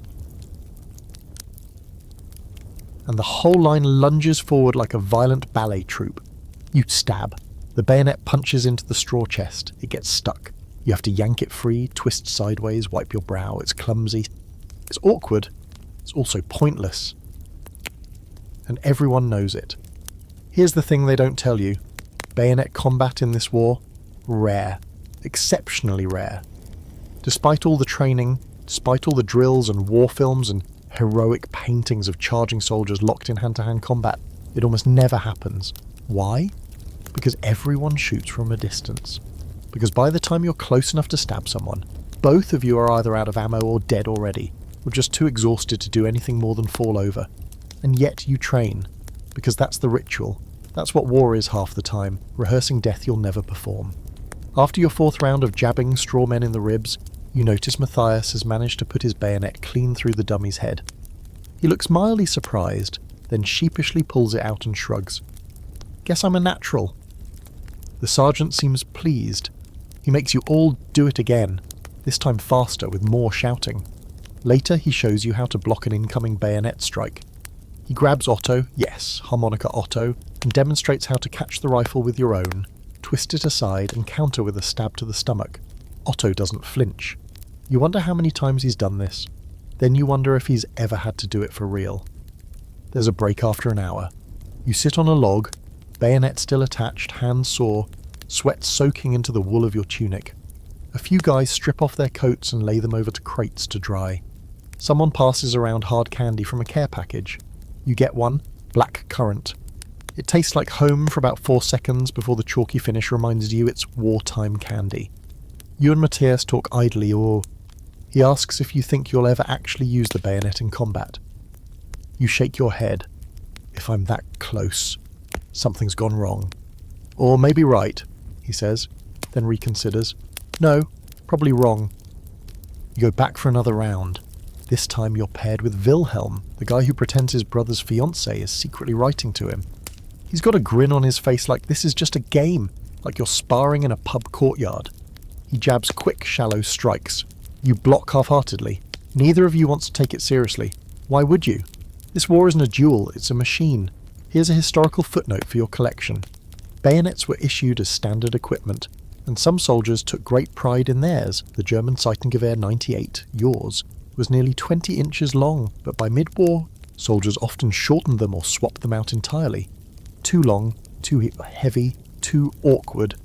Some preferred trench knives, others small clubs, hatchets, entrenching tools, quiet weapons, brutal ones, and the weird fringe truth. Soldiers sometimes decorated their bayonets, carvings, notches, superstitions. One guy in your unit has a little scrap of ribbon tied just behind the hilt. He says it was from his sister's hair, that it'll bring him luck. You don't ask if it's worked so far. There's a long-standing academic debate about whether bayonet training was ever really necessary in World War I. Some argue it kept soldiers sharp, aggressive, physically engaged. Others call it theatrical, archaic drills from an era that hadn't caught up with industrial killing. Either way, you can't escape the feeling that this entire exercise is more about tradition than utility. The army doesn't know what else to do with your time, so it tells you to stab sandbags until the war ends. When the training wraps up, you're dismissed with a curt nod. You wander back toward the front line, boots caked in new mud, rifle over your shoulder. The sun is still out, and you half expect the singing to resume from across the wire. It doesn't. Just wind today. Back in the trench, you sit on the fire step and clean your bayonet. Not because it needs it, but because the ritual is calming. Slide the cloth along the metal, check the edge, resheath, over and over. You think about how close you'd have to be to use it. You picture another soldier, maybe British, maybe French, eyes wide, breathing hard. Both of you charging through smoke and blood and barbed wire, and at the last moment, one of you hesitates. Or maybe neither of you does. Maybe you both strike. Maybe you both miss. Maybe none of this ever happens. You set the rifle aside and light a cigarette with trembling fingers. The tobacco is harsh, but it calms your nerves. You blow the smoke upward and watch it vanish. Tonight, you'll dream about straw men coming to life. They'll rise from the mud, faces blank, arms reaching, bayonets fixed, and you'll run, not because you're afraid of dying, but because you know you won't feel anything when you kill them. And that's what scares you. The orders come down around midday, folded neatly in the hands of a lieutenant who looks like he hasn't touched dirt in weeks. His uniform is spotless, creases sharp, boots shining like they just walked out of a parade instead of into a war. He stands at the edge of your trench, one gloved hand resting on the butt of his pistol, and reads the new orders aloud like he's reciting poetry to a room full of bored schoolchildren. Advance scheduled at 0400, artillery barrage begins at 0345, objectives are as follows. He keeps talking, but the words blur. You're not even sure who he's talking to specifically. Probably your sergeant, maybe the other NCOs. But he reads it like everyone is listening. Most of you are not. You've seen this play out before. The clean men with clean hands hand out clean paper, and the dirty ones with the missing fingers and the glassy stares go out and die because of it. The plan, according to the officer, is brilliant. A swift push across no man's land, using the cover of a pre-dawn artillery strike. Minimal resistance expected. He actually says that. Minimal. You and half the trench share a glance, the unspoken joke hanging in the air like the scent of unwashed socks. Otto, sitting nearby with his harmonica in his lap, leans toward you. When they say minimal, they mean the first wave dies fast, saves bullets. You nod. It's not even sarcasm at this point. It's math. The officer leaves without climbing into the trench, God forbid, and your sergeant sighs the way a man does when he's handed another shovel to dig his own grave. He begins assigning duties. You're in the second wave. Not great, not terrible. First wave clears the barbed wire and gets mowed down. Second wave steps over their bodies. Third wave takes the trench if there's anything left to take. You spend the next few hours preparing. You check your rifle, fix your bayonet, pack extra ammunition, slip a strip of hard bread into your tunic. You write another letter, shorter this time. You don't know what to say anymore. Then you wait. And while you wait, the trench starts whispering again. Not just the usual jokes and complaints, stories, tales of what's really going on in command. Someone says the brass has been living 5 kilometers behind the front line, dining on warm food, drinking wine, and arguing about maps they haven't seen firsthand in months. Someone else says the entire offensive is political, meant to impress visiting generals or high command, or to distract from a failed supply operation on the Eastern Front. You don't know if any of it is true. Probably not. But that's not the point. Rumours don't need truth. They just need legs. Here's your historical fact. German command in World War I operated under strict hierarchy, with frontline decisions often made by officers far removed from the mud and chaos of actual fighting. By 1917, this disconnect between command and soldiers had widened into a trench of its own. Orders came down and men went up over the top, while those who gave the orders remained behind sandbagged walls, checking their watches. The fringe fact? At least one German general believed the war would be won by attrition alone, and encouraged officers not to focus on small victories but on grinding the enemy down. He reportedly dismissed one failed assault by saying, "Good, let them bleed too." Charming, isn't it? There's a scholarly argument that command detachment was not purely arrogance, but necessity. With so many fronts and so many moving parts, generals had to trust their maps, their reports, and their structure. Others say it was cowardice, cold bureaucracy wrapped in medals. In the trench, you and your comrades call it something else, murder by clipboard. Afternoon slips into evening and the air grows thick, not with smoke, but with nerves. The calm before a storm you can't quite see yet, but feel like a pressure in your bones. You sit with Matthias, Wilhelm and Otto, each of you going through your own quiet rituals. Wilhelm sharpens his bayonet to a pointless sheen. Matthias rewrites a letter he already sent last week. Otto finally plays something on the harmonica again. Not a lullaby this time, but a march. Slow, deliberate, like a dirge in disguise. The trench gets quieter as night falls. The rats seem to know something's coming. They're disappearing into the walls, into the deeper holes and nests and graves. You envy them. You try to sleep. You lie on your side, blanket wrapped tight, one hand on your rifle. You close your eyes. You count to 100. You try not to think about what's coming, but the silence now feels like it's breathing. Every drip of water, every creak of wood sounds amplified, unnatural. At some point, you drift off. And in your dream, you're back home. Sitting at your kitchen table, there's bread, butter, a small pot of plum jam. Your mother is at the stove humming softly. The light is warm, the walls don't shake. The table doesn't tilt. You reach for the jam, and your hand touches a bayonet instead. You wake with a jolt, heart racing. It's 03:30. The sergeant is already moving down the line, tapping shoulders, whispering names. You're up. You stand, knees stiff, hands trembling slightly as you fasten your gear. The trench glows faintly with the flicker of storm lanterns. Men shuffle into position. First wave lines up. At 0345, the barrage begins. It's like someone punching the sky, over and over.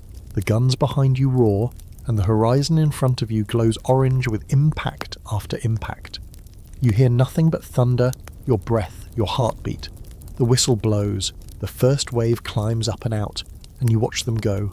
Silhouettes rising into smoke. Not men. Shapes, then gone. You crouch, grip your rifle tighter. In 15 minutes, it's your turn. You're already moving before you realise it. No whistle this time, just a firm shove from behind and the low bark of the sergeant's voice. Go! Go! And suddenly your hands are on the ladder, and your foot is slipping on the third rung, and then your helmet bumps the sky and you're over. No man's land greets you with smoke and heat. The artillery barrage is still pounding the British line in front of you. A steady roar that shoves you forward more than any sense of duty ever could. The ground is torn, littered with fresh craters still steaming, and the wind carries smoke, dirt, and something sharp beneath it. Something iron, something wet. You don't think too hard about what it is, you just run. Or rather, you trudge, fast as you can, knees high through thick mud that pulls at your boots like it's trying to stop you. Around you, the second wave stumbles forward in loose formation. There's no real structure to it anymore. The plan unravelled the second the first man stepped on a tripwire mine, and the guy behind him stopped to scream. You can't see the enemy trench yet, but you know it's there, somewhere behind the wall of smoke. You count the craters as you pass them, not for any strategic reason. It's just something to focus on. 1, 2, 3, 4, with a helmet half buried, still upright. 5, with a boot sticking out. You don't look at the rest of what's attached to it. To your left, Matthias is still moving. You catch a glimpse of his profile, gritted teeth, rifle up, eyes locked forward. Behind you, someone falls with a noise that doesn't sound like a man. You don't turn around. Then just ahead, movement. The smoke lifts for a second, like a curtain to you see, and there it is. The enemy trench. Barbed wire still strung across the front, half melted from the barrage but not gone. You slow your steps, crouch low. You're not close enough yet, but it's coming. The bullets haven't started yet, and that worries you. The quiet is never a gift out here. It's a trick, a cruel setup for something worse. A sharp crack to your right. Then another. Rifle fire. You duck, drop flat into a crater that smells like sulphur and something else, something sweet and sour. You gag into your sleeve and peek over the edge. The British are returning fire. Flashes from their trench line now flicker with rhythm. You can see them. Dark shapes ducking and rising. Quick shots fired in practiced bursts. They've had time to recover from the barrage. They were waiting. Now you wait too. More men around you drop into craters, behind ridges, some lucky enough to reach parts of the enemy wire, some not. You hear a scream and can't tell if it's your language or theirs. It doesn't matter. Pain is the same in every accent. Then you're moving again. You rush toward a gap in the barbed wire where a previous explosion has twisted the strands into a loose archway.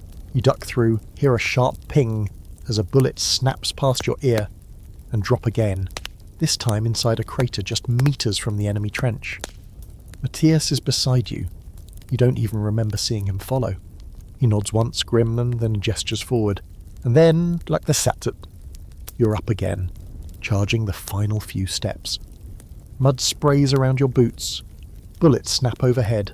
A grenade rolls past your foot and drops into a crater behind you with a dull pop that sends a wave of pressure into your chest. You leap the last few feet and fall into the enemy trench. It's chaos. Smoke. Screaming. Close quarters now. Bayonets flash. Rifles clatter. Someone slams into you, British uniform. And for a second, you both just freeze, eyes wide. He's barely older than you.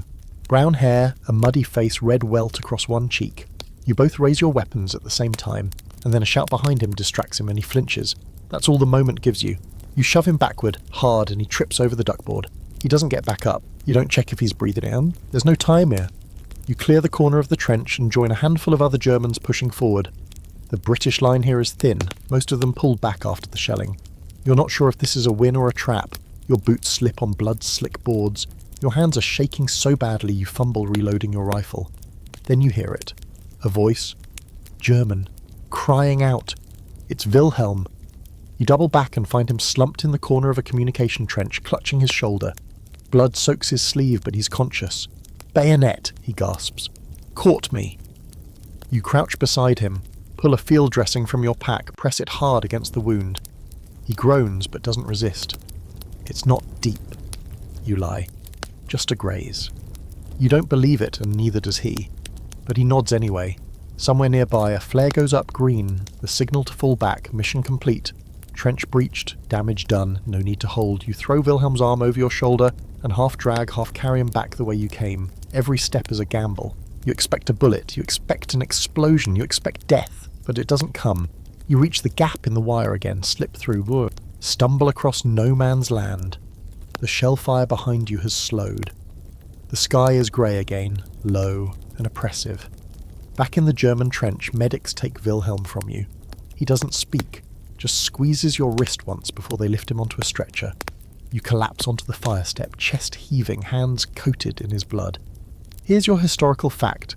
The average German soldier in World War I spent 80 to 100 days per year at the front line. The rest was rotation in support roles, recovery or reserve trenches. But every minute at the front carried the weight of a lifetime. The fringe fact? In some sectors, soldiers would recognise enemy troops by their voices alone.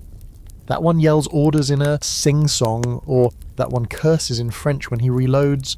Intimacy bred from mutual suffering.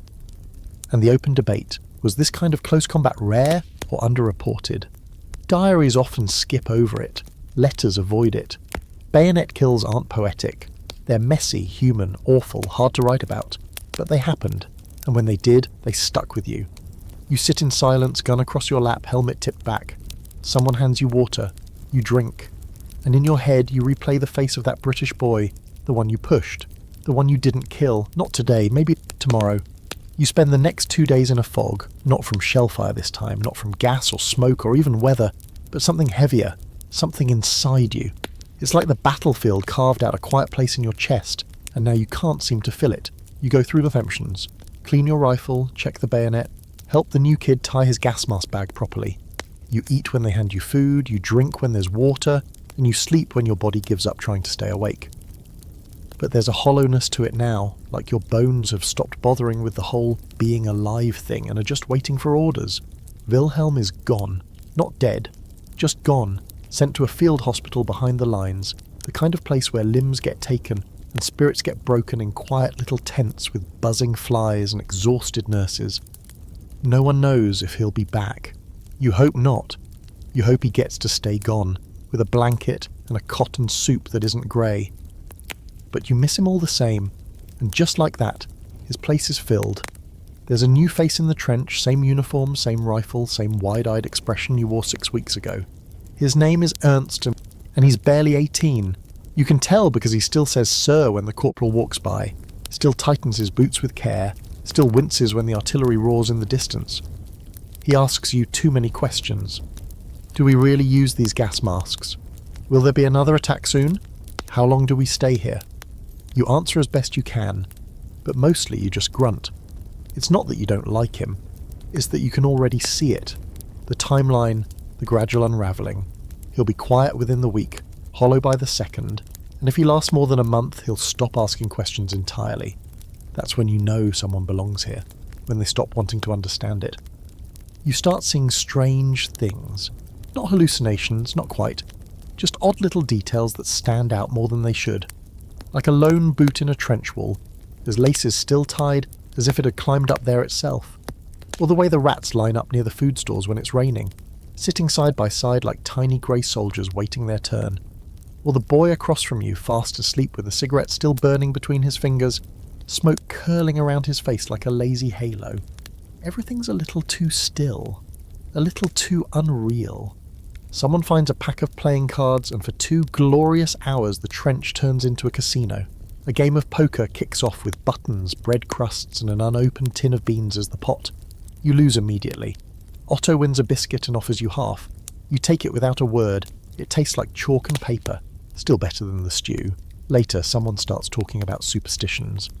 It starts as a joke, something about British bullets being afraid of left-handed shooters, but it grows. You all start sharing stories.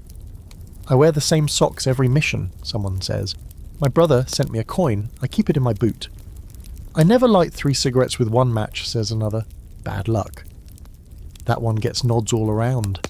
It's trench law by now. The first match draws the sniper's eye. The second lets him aim. The third gets you shot. No one wants to be the third. You reach into your tunic and pull out the handkerchief your mother sent, now crumpled and stained. You don't even remember the last time you used it for anything, but you keep it with you like it's made of chainmail. You rub it between your fingers when things get quiet. When things get too quiet, here's your historical fact. Trench superstition was rampant. Soldiers carried all kinds of tokens, rabbit feet, crucifixes, clumps of dirt from home. Entire regiments adopted rituals like always stepping over the same sandbag with the same foot or only drinking from the left side of the mess tin. Officers rolled their eyes, but even they had their habits. It wasn't about logic, it was about control. In a world where death was random, superstition gave you a script. Your fringe fact? Some German units believed that the trench itself could turn on you. There were stories, probably born of too many sleepless nights, about trenches developing moods. One day it lets you live, the next it swallows you whole. One man swore the rats would vanish before a bombing. Another claimed the mud whispered his name. You laugh at that one, but you also glance down at the ground a little more often now. The academic debate. Some scholars see trench superstition as a coping mechanism, pure and simple. Others argue that it was part of a deeper culture of ritual that replaced traditional religion at the front. When churches were far away and prayers felt unanswered, lucky socks and tin charms stepped in. They didn't offer salvation, but they gave structure. And sometimes structure is all you have. You help Ernst dig a new drainage channel behind your dugout. It's hot work, the sun suddenly having the nerve to show up again after a week of hiding. Sweat runs down your back and the mud sucks at your shovel like it wants to keep it. Ernst chatters about home, his sister, his school, the girl he kissed once behind a barn. You nod, smile when it's appropriate, but the words mostly wash over you. You're not trying to be cruel. You just don't want to know him too well. Because names become memories, and memories become burdens. As night falls, you sit on the fire step and watch the sky turn from orange to black. No shells, no flares, just stars. Distant, clean, unaware. You imagine one of them is looking down on you like a spotlight on some muddy stage. You're the actor now, the survivor. The guy who gets lines in the second act, even if the script is awful. You hear Otto start playing again. Not the harmonica this time. He's made a makeshift drum out of a tin and a spoon. It's terrible. It's perfect. A few others join in with claps and boots tapping on boards. It lasts only a minute, maybe 2, but you all feel it. A kind of rhythm. A heartbeat. Even in the mud, even in the stink, something human still pulses here. And in a war designed to crush you into the earth, that's no small rebellion. Winter doesn't arrive with a grand announcement or dramatic snowfall, it creeps in. First the wind changes, cutting sharper through your coat.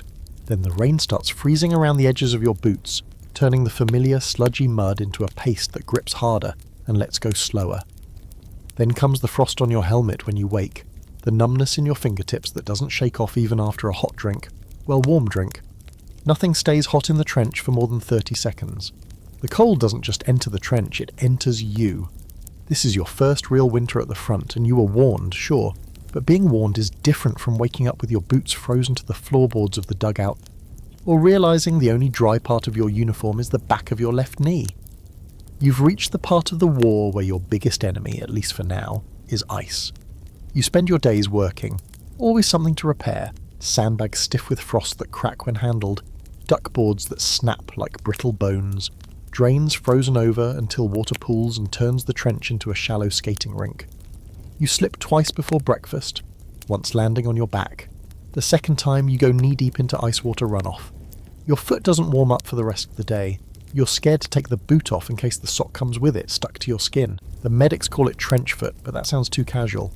Like it's just a mild inconvenience. What they don't say, at least not until it's already happened to someone, is that your toes can actually rot off, that the skin peels like boiled fruit, that the pain comes after the numbness, and by then, it's too late. Borrow an extra pair of socks from Otto, who says he's given up trying to keep his dry. Just rotate the dampness, he shrugs. One pair warms your feet while the other freezes in your pocket. Like gardening, but more painful. And the worst part is, nothing warms you. Not the soup, not the occasional ration of schnapps, not the endless shoveling. The cold settles under your skin, coils around your spine, buries itself in your chest like an unwanted tenant. Your breath comes out in clouds. Your fingertips go waxy. Your nose bleeds when the wind picks up. Ernst, the new recruit, comes down with a fever. He's shivering so hard it sounds like he's rattling. You give him your blanket and huddle close, even though he's burning up and you're half afraid it's something contagious. But what else are you going to do? Not help. You're all walking ghosts by now, but even ghosts get cold. Here's your historical fact. The winter of 1917-1918 was one of the worst of the war for German soldiers. Supply lines were failing, boots were thin, gloves were rare, and warm clothing was often stolen, patched, or repurposed from the dead. Some soldiers were issued newspapers to line their uniforms for insulation. That's right, entire battalions fighting with yesterday's headlines stuffed down their shirts for warmth. And the fringe fact? Soldiers would sometimes heat stones over makeshift trench fires, wrap them in cloth and tuck them into their uniforms like primitive hot water bottles. One unit swore by carrying a raw potato in their pocket all day, claiming it helped draw the chill out. Another guy tried stuffing his boots with hay. He walked funny for a week, but claimed it worked, until the rats found him. The debate among historians is whether the winter conditions broke morale more effectively than battle. Some argue that prolonged exposure to cold, coupled with starvation and exhaustion, was a kind of slow, creeping execution. Not dramatic, not immediate, but insidious. Others say the cold sharpened survival instincts, that it separated the weak from the hard, that if you could survive winter on the front, you could survive anything. You're not sure which side you believe. Mostly it just feels like another way to die slowly. One night you wake up and your fingers won't move, not at first. It takes a few minutes of rubbing them against your coat before they come back to life. You feel like you're made of wood, splintered and stiff and hollow. You're given new gloves, or at least new to you. One is too big, the other has a hole in the palm, but they're better than nothing. You tie a bit of string around your wrist to keep the wind from sneaking in. You hold your hands under your armpits whenever you're still, which is often these days. Even the rats seem slower. You watch one struggle to climb over a can of spoiled meat, slip twice, then waddle off. You almost feel bad for it. Almost. Otto teaches you how to breathe through your scarf to keep the frost off your face. It doesn't work. You wake with a thin crust of ice in your eyebrows. You look like you're aging in reverse, turning into a snow-covered statue. One layer at a time. You hear rumours that the French are rotating their men out of the line more often, that they get thicker coats, better boots, hot food. You hear other rumours too, that the Americans are sending mountains of supplies to the Allies, that the blockade is starving the German Empire, that winter might be the final nail. You don't know what to believe, you just know your socks are wet. Again. One of the men breaks down crying after lunch. He's sitting by the dugout wall trying to light a cigarette with frozen fingers, and the match snaps, and something inside him just cracks open. He weeps like a child. No one mocks him. A few even sit beside him and light his smoke for him. That's how far things have gone. Kindness is rare enough that it hurts. Later that evening, the wind dies, the sky clears, the stars are back. You and Matthias stand at the trench lip, just watching. Your breath fogs up and drifts between you. You don't speak. You just watch the sky and imagine what it's like to see it from anywhere else. Anywhere warmer, anywhere clean, anywhere home. The shaking starts in your hands. At first it's small, just a twitch when you try to button your coat, a tremble when holding your tin cup. You chalk it up to the cold. Everyone's shaking these days. It's like the whole trench is vibrating with exhaustion. Then it creeps into your arms, your shoulders. You drop your spoon during dinner, and when Otto hands it back to you, he doesn't say a word. He just looks at you like he already knows. The medics call it granaten shock, shell shock. You've heard the term tossed around before, always with a sneer, always in whispers. He cracked, they'd say. Couldn't take the pressure. Like it's a weakness, a stain on your courage. But now you understand it's not about fear. It's about wearing thin. It's about your brain unspooling thread by thread until it can't hold the weight of your own thoughts anymore. And it's not just you. You see it in Ernst, too. He flinches every time someone drops a mess tin. He mutters to himself under his breath. Mostly nonsense. Fragments of songs, bits of prayers, unfinished thoughts that never lead anywhere. He sleeps in 15-minute intervals, jerking awake like someone shot at him. He hasn't fired his rifle in days. You try to talk to him once, just a quiet conversation over a shared tin of beans, but he stares at the wall behind you the whole time, nods like he hears you, but you're not sure he does. You both need rest. But there's none coming. There's another artillery barrage that night. Not on your trench, thankfully, but near enough that the ground lurches like it's alive. You feel every boom in your chest, your stomach, your teeth. Each explosion is a memory being rewritten into your bones. By the end of it, you're lying in your bunk with your helmet still on, hands gripping your rifle like it's the only thing anchoring you to reality. Otto says, "Don't fight it," says, "It's worse when you try to hold it in." He's got a theory. Everyone has a limit, a quota of terror. And once you hit it, the brain decides it's done. Either it retreats behind some invisible wall, or it starts firing signals at random like a broken radio sending static into an empty room. You wonder if your wall is close. Here's your historical fact. By 1917, the German army had documented thousands of cases of shell shock, though few were treated with compassion. Early medical understanding labelled it a nervous weakness, or accused sufferers of cowardice. Many soldiers were returned to the front with little more than aspirin and orders to toughen up. Some weren't returned at all, they were court-martialed. A handful were executed, not for treason, but for breaking in ways no one could see. The fringe fact? Some medics experimented with strange cures, electric therapy, hypnosis, even isolation chambers filled with warm water. Others relied on poetry, music and art. One field hospital let soldiers paint murals on the walls. Another used harmonicas like Otto's to coax silence into something that could be heard. A few swore by dogs, trench dogs, trained to comfort men during barrages. Living medicine, they called them. And the scholarly debate, was shell shock physical, the result of concussive waves damaging the brain, or purely psychological, the product of unrelenting horror and trauma? Even now, a century later, there's no full consensus. It was probably both. All of it. A perfect storm in the mind, your symptoms worsen. One morning you freeze up entirely during roll call. You're supposed to answer your name, but the word won't come out. It's there, hovering just behind your teeth, but your mouth won't move. The corporal shouts your name again, then again. Finally, Otto nudges you, gently. You blink, open your mouth, and croak out, "Here."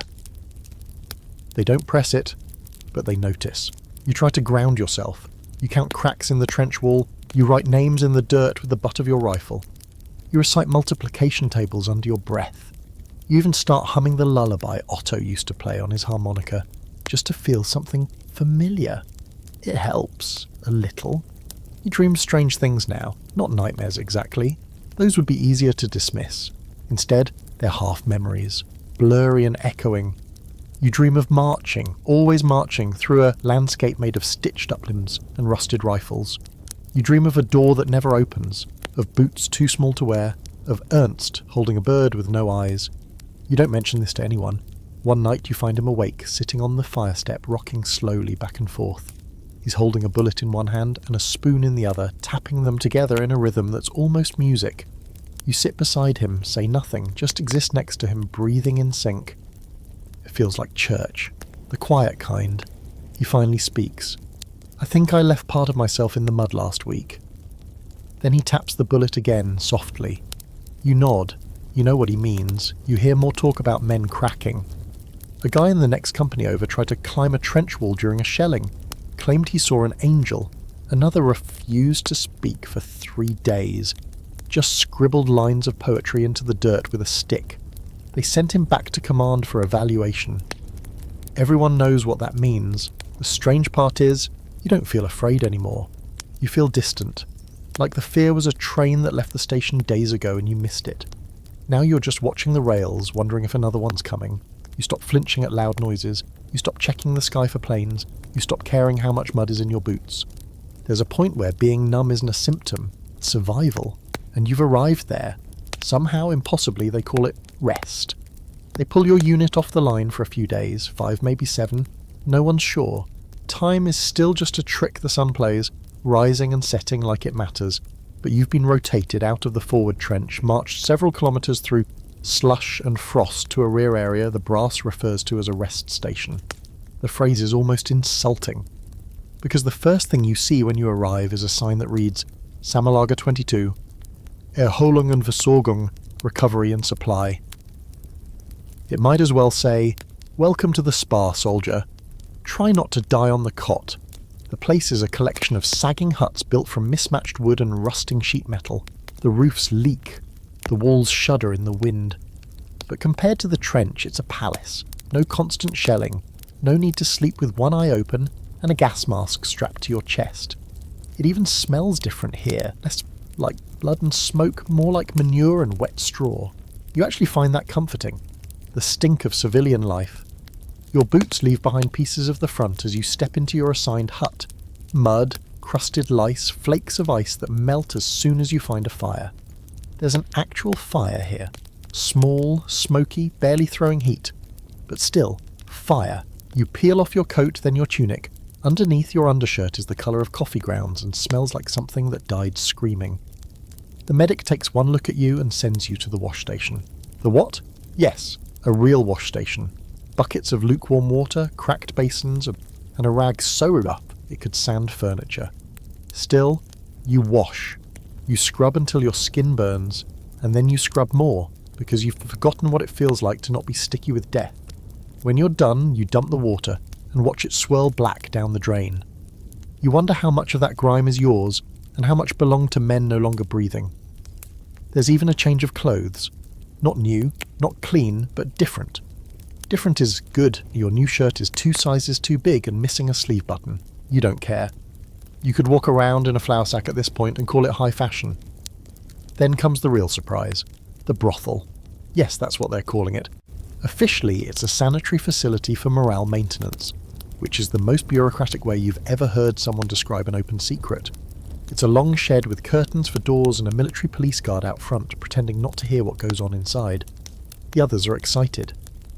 Whispers start the second you arrive.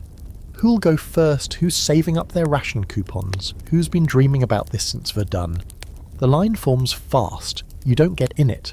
Not because you're above it, not here, not now, but because the idea of intimacy, a bitch, feels as foreign as moonlight. You can't imagine being that close to another body without flinching. You're made of splinters and bruises, and you suspect anyone touching you would only come away with cuts. Instead, you wander. The camp's perimeter is loosely marked. Beyond the barbed wire, a village sits half empty, its chimneys smoking lazily into the grey sky. Civilians shuffle between ruined buildings. Scavenging bricks and firewood, a little boy waves at you. You don't wave back, you just nod, because you don't trust your arm to lift anymore without remembering.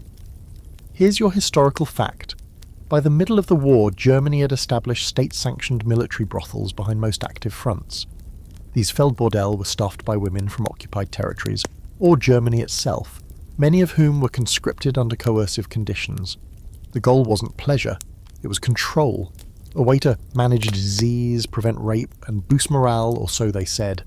And the fringe detail? Some soldiers didn't go for sex at all, they just paid to sit in the rooms and talk, hold hands, cry. One even paid for an hour of just to be near someone who didn't carry a rifle. There's debate about whether these facilities helped or hurt morale. Some historians argue they dehumanized both the soldiers and the women. Others claim they were necessary release valves for psychological strain. What's rarely debated is that no one came out of them happier, just slightly less desperate. You find Otto that evening sitting on a wooden crate sipping something brown from a tin mug. He doesn't offer it to you, and you don't ask. You sit beside him, and both stare into the fire like it might explain something if you look long enough. "I don't think I remember my wife's face," he says suddenly. "Only the shape of her laugh." You nod. You don't say anything. You're not sure you could describe anyone's face from before the war either. They've all been replaced with the new ones, mud-smeared, bloody missing pieces, faces that stay in your dreams even when you wish they wouldn't. You sleep better that night. Not well, but better. The cot has real sheets, ripped and stained, but still sheets, and someone's even left a half-burnt candle on the crate beside your head. You stare at the flame as it flickers, and you let it lull you. In your dream, you're not on the front. You're walking through a quiet street. It smells like bread. Your hands are clean. You pass someone familiar and stop to say hello. but when they turn, their eyes are missing. You wake up soaked in sweat or clutching your blanket like a lifeline. The fire's gone out. Morning brings fresh orders. The officer reads them with a voice that barely conceals his boredom. You're to return to the front tomorrow. Rest time's over. You laugh out loud and it surprises everyone, including yourself. Rest, sure. You pick up your rifle and begin cleaning it with a cloth you found under your cot. You're going back. And the worst part is, you're ready. Back again. The trench hasn't changed. It never does. Maybe the wood's more rotten in places, maybe the mud's a little deeper, but otherwise it's exactly how you left it, as if it was waiting. You step down into the duckboards and feel the old weight settle back onto your shoulders like an unwelcome coat. The stench hits you first. Familiar. Comforting in the way that pain becomes a background hum. It's all still here, the rot, the mildew, the faint bite of cordite from the last artillery strike. Home sweet hell, your return isn't dramatic. No parade, no salute, no handshake from a grateful nation. You just drop your pack beside the same crate, pick up the same rifle. And nod to the same men, minus a few, plus a few. Matthias is still here. Ernst too somehow. Otto gives you a tired thumbs up. It's a miracle really. How many have lasted this long? Or maybe it's just inertia. People don't die all at once here. They fade, like old photos. Your section is rotated to a quieter sector, if such a thing exists, just south of Passchendaele. The name itself sounds like a cough. The maps show it as a village. What's left is a smear of brick and mud. Trees stripped to naked spires. Waterlogged craters wide enough to lose a wagon in. It's not so much a battlefield as it is a drained swamp with bad intentions. You're assigned to hold the line during the offensive. The British are pushing again. Rumour is they've got tanks now. You've seen the sketches, giant beasts of steel crawling on treads, belching smoke and fire. Monsters! But you haven't seen one in real life yet. Not here. Not yet. The orders are simple. Hold your ground, return fire, don't die. The first few days are uneventful. Rain falls in that slow, endless way that makes time collapse. You spend hours patching sandbags and draining water with tin cups. The boards squelch underfoot with each step. It's less of a trench now and more of a bath that no one leaves. Your boots never dry. Your toes are turning a colour they probably shouldn't be. The first sign of change is the rumble. Not the kind of rumble from distant artillery. This one comes from the earth. Steady, heavy, like a train rolling toward you just below the surface. You feel it before you hear it. And when you do hear it, it's wrong. Low, mechanical, like metal on stone. Everyone in the trench freezes. Tanks, someone whispers. You don't believe it at first. You peer through the periscope, wiping away fog, and there it is. Something massive and square crawling forward through the mist. A British Mark IV, probably. Ugly as sin, covered in grime. It moves like a wounded animal, slow and uneven, but unstoppable. The machine guns start first. You duck as bullets tear into the trench lip, spraying dirt and wood chips into the air. The ground trembles. You grip your rifle tighter, even though you know it's next to useless against a tank. A few of the older men, veterans from Verdun, start muttering prayers. And then the artillery hits. It doesn't feel like an attack. It feels like an ending. The sky goes white with the first shell, then red, then black. The trench walls buckle inward. Screams disappear into the thunder. You don't remember falling, but suddenly you're on your back, staring at a sky smeared with smoke. Your ears ring. You try to sit up and realise you're covered in mud. Or maybe it's blood, it's too dark to tell. Matthias pulls you upright. His face is smeared, his helmet cracked. He shouts something, but you can't hear him. Just a high-pitched whistle where sound used to be. He grabs your arm and drags you deeper into the trench. A crater has opened behind your position, swallowing part of the wall. Two men are trying to pull a third out by the arms, but his leg is trapped. He's screaming. You look away, and then the tank crests the ridge. It doesn't fire. It doesn't need to. Just rolls forward, crushing barbed wire and duckboards like dry twigs. Someone throws a grenade. It bounces off the armour and rolls harmlessly into the mud. You don't even flinch when it explodes. Your sergeant, your new sergeant, since the last one caught shrapnel 2 weeks ago, shouts orders, but the words are swallowed by the chaos. All you can do is hold your section, aim at shadows, and hope the tank doesn't come any closer. Eventually the push stops. The tank halts, stuck maybe, or turning back. You're not sure. The British infantry pulls back or is repelled. You don't know if it was your bullets or theirs. Doesn't matter, they're gone. For now, when the smoke clears, you count your losses.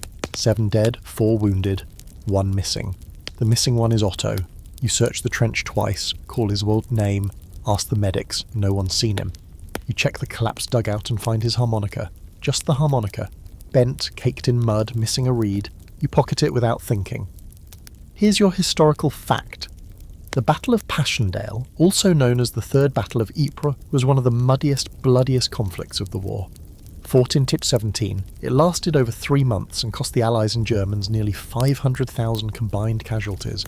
Gains were measured in metres, not miles. Fringe fact, there were recorded cases of men and even entire horses drowning in mud. Not wounded, not shot, just pulled under by the earth itself. Some called it the battlefield that ate men whole. The debate? Some historians argue Passchendaele was a necessary sacrifice to weaken the Germans. Others say it was a pointless slaughter, a testament to military stubbornness and bureaucratic insanity. When you're standing in the middle of it, knee-deep in sludge, the argument feels like a luxury. You're too busy staying upright. You sit on the fire step that night, back against the trench wall, rifle across your lap, Otto's harmonica in your hand. You don't try to play it. You just hold it. Because something needs to be held. It takes a while to notice the silence. Not because it's especially quiet. There's always some distant shelling, always the low hum of boots on boards, coughing, snoring, rats scrambling, fires popping. But the tone has shifted. Like the war is holding its breath. No one says it outright. Not at first. But there's a feeling in the air, like the sky is leaning down to listen. You can see it in the way men glance up when planes pass overhead. Less fear, more calculation. You can hear it in the chatter, or the lack of it. The sergeant walks slower now. The lieutenants have stopped pretending to be immortal. Something is changing. You're in the medical tent, not because you're wounded, though every inch of you is a complaint, but because you finally caught something. The medics call it Graben fever, trench fever. You call it a living hell in a wool coat. Your head pounds, your stomach churns, your joints ache like you've aged 40 years overnight. You're drenched in sweat and shivering at the same time. Every breath tastes like rust. They give you quinine and water. That's it. The doctor, a man who looks like he's treating ghosts more often than soldiers these days, tells you to rest. You lie back on the cot. Try to focus on anything other than the thudding behind your eyes. Across the aisle, another soldier mumbles in his sleep, asking someone not to leave him behind, over and over. You pull the blanket over your ears and press your palms to your temples. You sleep in fits, you dream of mud, of ladders that go nowhere, of hands reaching up from the earth, not to attack you, but to pull you down with them. You wake to the sound of boots. Someone's dragging a stretcher in, another casualty from the night patrol. The medic doesn't rush. There's no urgency in triage anymore, just a soft inevitability. Later that day, you find out the man on the stretcher was part of the group sent to retrieve rations. A shell caught them halfway back. He's the only one who made it. He won't be talking for a while. His mouth is gone. You can't eat dinner that night. The fever's broken, but your stomach hasn't caught on yet. You sit outside the tent, wrapped in a blanket that smells like old smoke and cold tea. The sun is setting, if you can call it that. The sky's just turning greyish pink, the way it does before it gives up completely. There's a breeze, just light enough to carry the sound of distant gunfire without the usual weight behind it. Matthias joins you, limping. He took a chunk of shrapnel to the thigh 2 weeks ago, and now walks like his hips made of scrap metal. He passes you a scrap of chocolate. It's half melted and a little fuzzy around the edges, but you eat it anyway. "Did you hear?" he says. "American voices on the line." You blink. "Americans?" He nods. "Replacements, over near Cambrai. Some of the lads swear they saw one with a baseball in his pack." You laugh, but it comes out like a cough. There's a kind of disbelief about the Americans. Everyone knows they've entered the war. Everyone's heard the stories. But it's been hard to believe that fresh-faced farm boys from Kansas, or Ohio, or wherever, would actually show up here in this mess. And yet apparently they have, with clean uniforms and new boots and that wide-eyed confidence that only comes from not knowing what you've signed up for. Here's your historical fact. By late 1917 and into 1918, the United States began deploying troops in significant numbers. The American Expeditionary Forces, led by General John Pershing, arrived with fresh supplies, new energy, and a completely different attitude toward trench warfare. They didn't believe in it. Preferred mobility, offence, confidence over caution, fringe detail. Some German soldiers actually wrote home about how tall the Americans were, not because they were giants, no, but because German rations had become so poor by this point that many of you were underweight and undersized. Seeing American soldiers well-fed and broad-shouldered was like watching cavalry from another world. The scholarly argument? There's still debate about how much the arrival of the Americans actually tipped the balance. Some say the war was already unravelling for Germany by the time they landed in full. Others argue that their presence, the threat of their numbers, was enough to collapse morale and exhaust an army that had already given more than it had. Either way, you're hearing it now, at night, while on watch. You pick up new voices in the air. Different cadence, less gruff, more clipped and casual. They are not singing German marching songs or shouting in French, they are telling jokes. One says something about pickles and baseball bats. You can't make out the words, just the tone. Easy, playful. You envy them and you hate them for it, all at once. The next morning you see one. He's crouched near a crater, helmet low, rifle up, just for a second, a glimpse, and then he ducks back. But it's enough. You see the clean lines of his coat, the boots that don't sag, the skin that hasn't been kissed by weeks of trench rot. He looks up again, catches your eye. Neither of you moves. He nods. You don't know what to do, you just stand there frozen, heart thudding. Not in fear, in recognition. You're looking at a younger version of yourself, the one that hadn't seen mud and bodies and bayonet practice. The one that believed in orders and maps and objectives. You want to warn him, to tell him to turn around, to go home. But he's already gone. Later, in the trench, you and Ernst talk about the war like it's a dying animal. How much longer do you think? He asks. You shrug. Not long, something's giving, you can feel it. You think we'll win? You stare at him. Not because it's a stupid question, but because it's not the one anyone's been asking lately. Winning hasn't been the point for a while now. Surviving is the only measure of success. Does it matter, you say? He doesn't answer. That night, another letter arrives. Not for you, but a man down the line gets one from his sister. She writes, "The newspapers say peace is coming. Soon, maybe. Hold on, you want to believe it, but you've heard that before." The rain stops, finally. Not for long, just enough time for the sun to crawl out of hiding and remind you that it still exists. The light isn't warm, not really, but it cuts through the mist like a blade and reveals the shape of everything you'd rather not see. The bloated curve of a half-buried boot, the pale hand reaching out from the trench wall like it's trying to grab the last rays of day. And just past the edge of no man's land, a shattered wagon, skeletonized by weeks of exposure, now sprouting little shoots of green. Green. Real green. You stare at it longer than you probably should. Grass, or what's left of it. Weeds maybe, or clover. Something stubborn. It feels like a mistake. Like the earth forgot to keep being dead. You're on patrol that morning. A short walk between sectors, checking the communication trenches for collapses and ensuring no one snuck over the wire in the night. Standard procedure, except nothing feels standard anymore.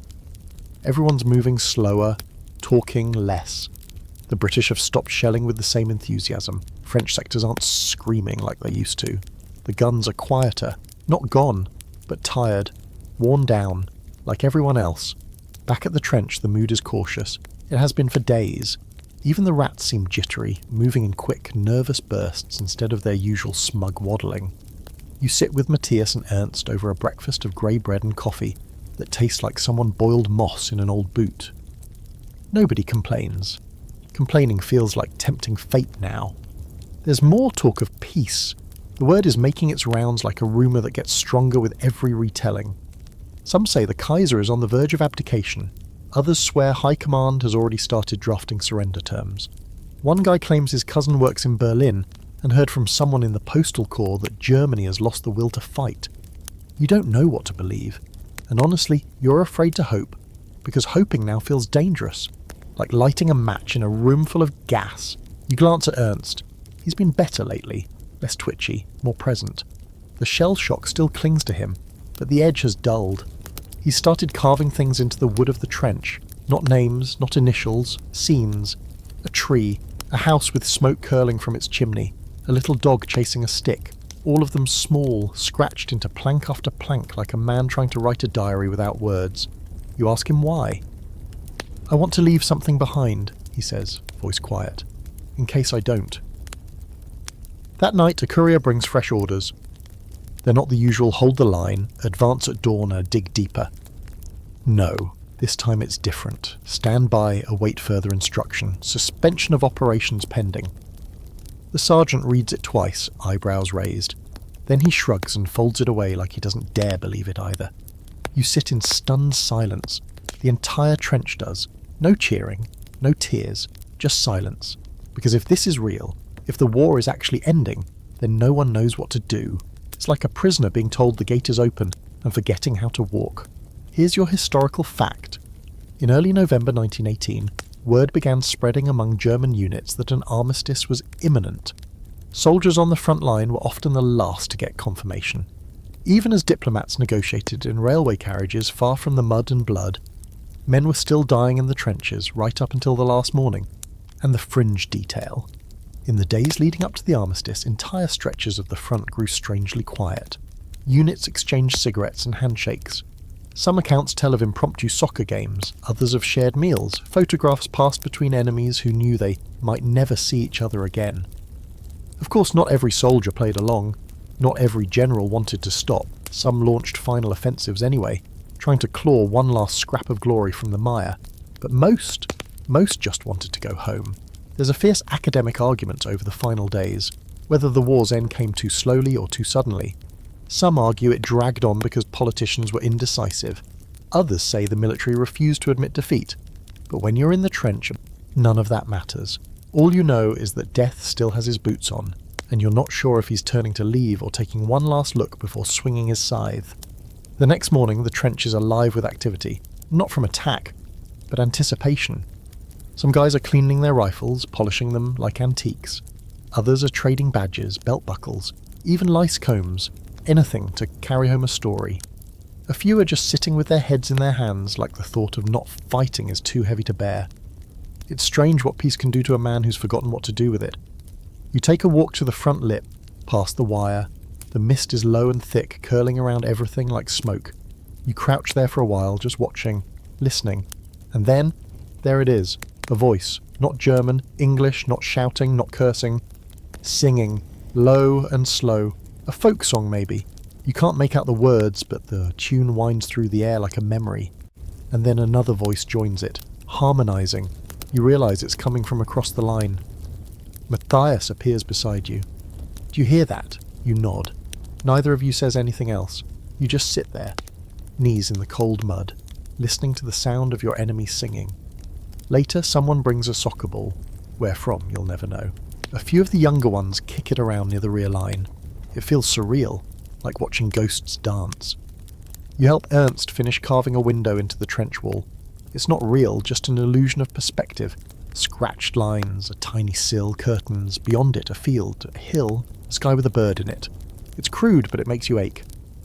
You sleep that night with your rifle under your bedroll like always, but for the first time in a long while you dream of after. Not home exactly, but a place with warmth. A room, a voice calling your name, not in alarm but in greeting. You wake before dawn to a sky that's the colour of ashes and stillness so deep it feels holy. And just like that, the world is holding its breath. It comes without fanfare, no trumpet, no announcement over the wire, no wild cheer erupting from the trenches, just a thin, uneven line of command passed down by pale-faced officers, one dugout at a time. At 11:00 a.m. today, November 11th, 1918, all operations will cease. The war, your war, is over.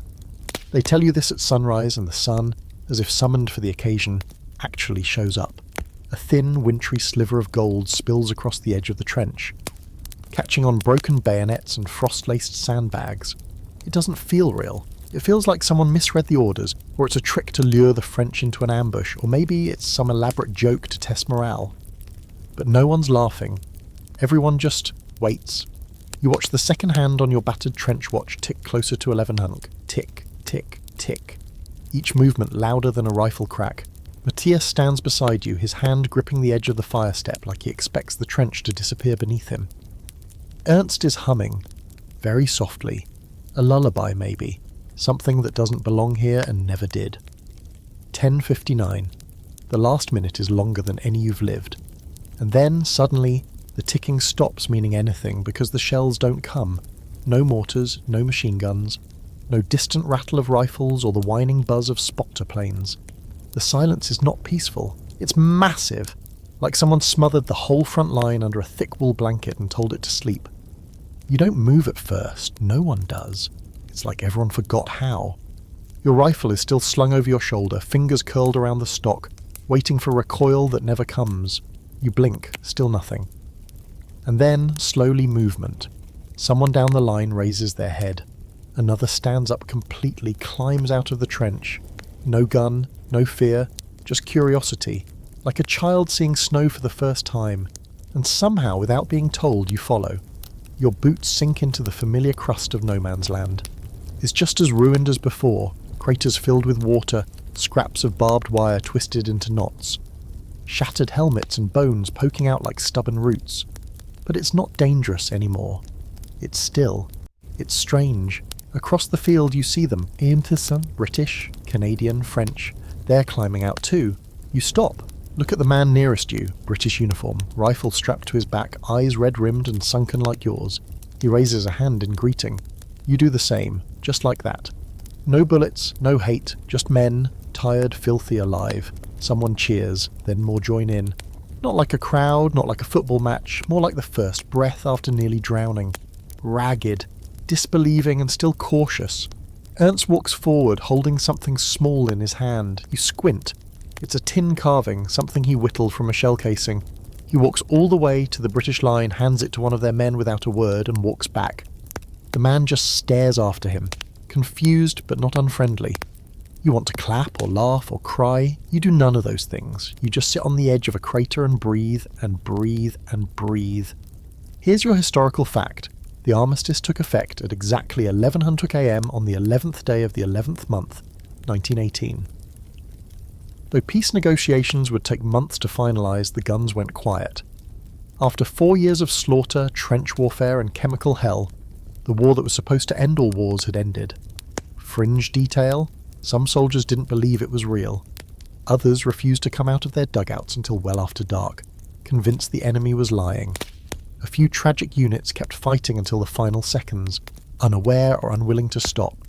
It's estimated that 11,000 men were killed, wounded, or went missing on the last day of the war. A horrifying full-circle moment that proves bureaucracy can be as deadly as bullets. And the academic debate. Was the armistice the right move, or did it only delay inevitable conflict? Some scholars argue that ending the war without a full Allied march into Berlin left the roots of the next war intact. Others say the German military was already broken, and dragging the war out would have only cost more pointless lives. You personally don't care, you just know it stopped. And you're still here. Back in the trench, the mood is cautious celebration. The kind you'd find at a wake where someone brought whiskey. A few men pass around cigarettes. Someone uncorks a bottle of wine saved for months for just this occasion. It's sour and flat and perfect. You take a swig and pass it along. Matthias tells a joke about French bread and wooden boots. It makes no sense. You laugh until your ribs hurt. You look at Ernst's carvings on the wall again. He's added a figure now.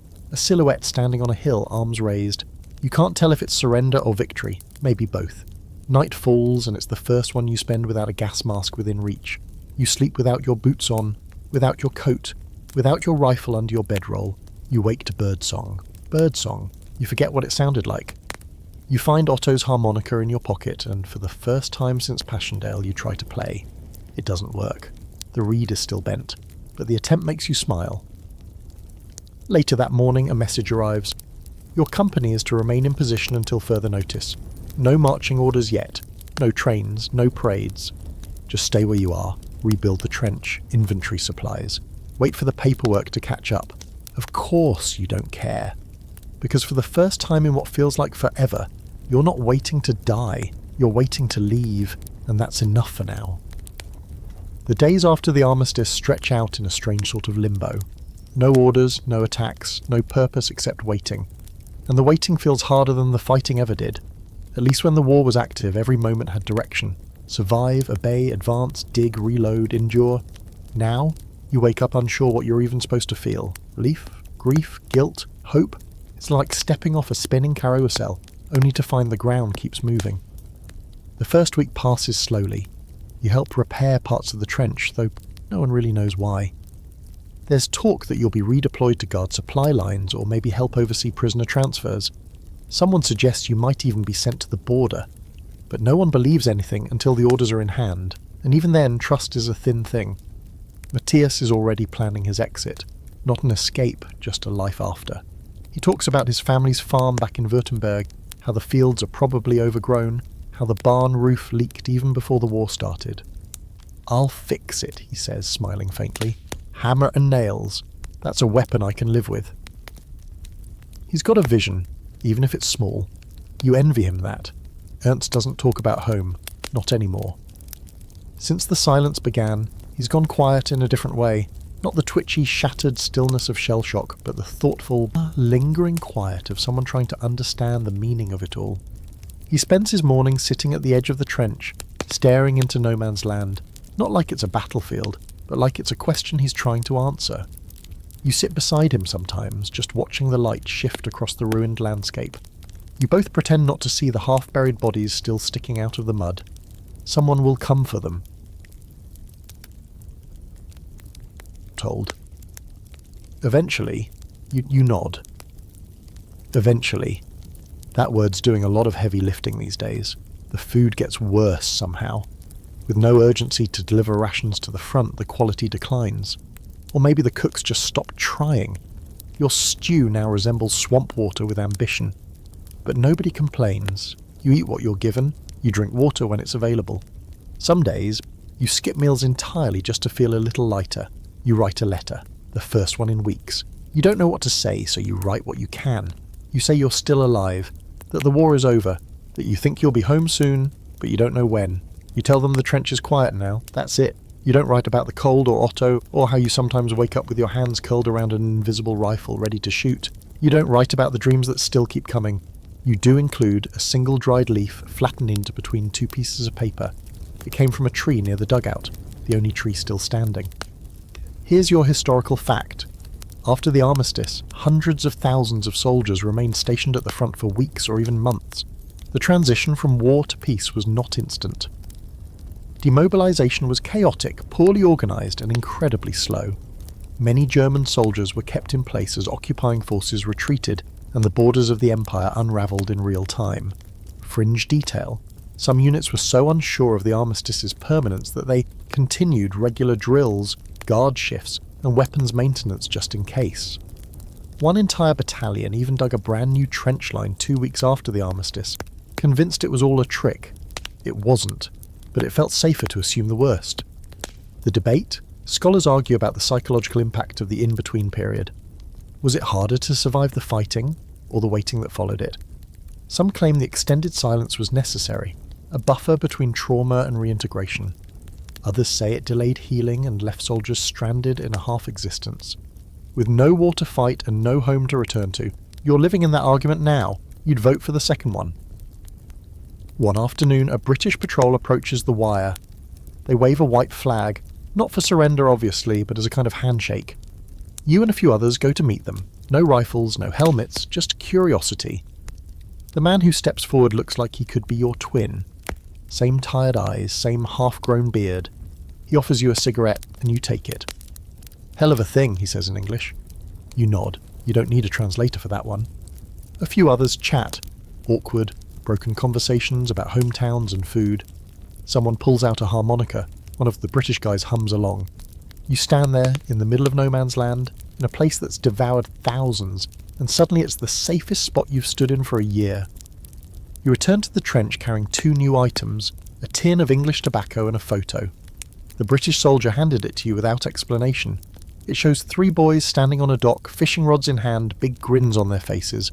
No names, no writing on the back. You don't ask who they are. You just fold it carefully and place it inside your coat. You dream that night of water. A wide river. You're fishing. You're alone. You don't catch anything, and it doesn't matter. The next morning the sergeant gathers everyone. Demobilization has begun. Your unit will be marching south within the week to join a processing centre, where you'll turn in your weapons, receive a discharge paper, and be issued a ration for the journey home.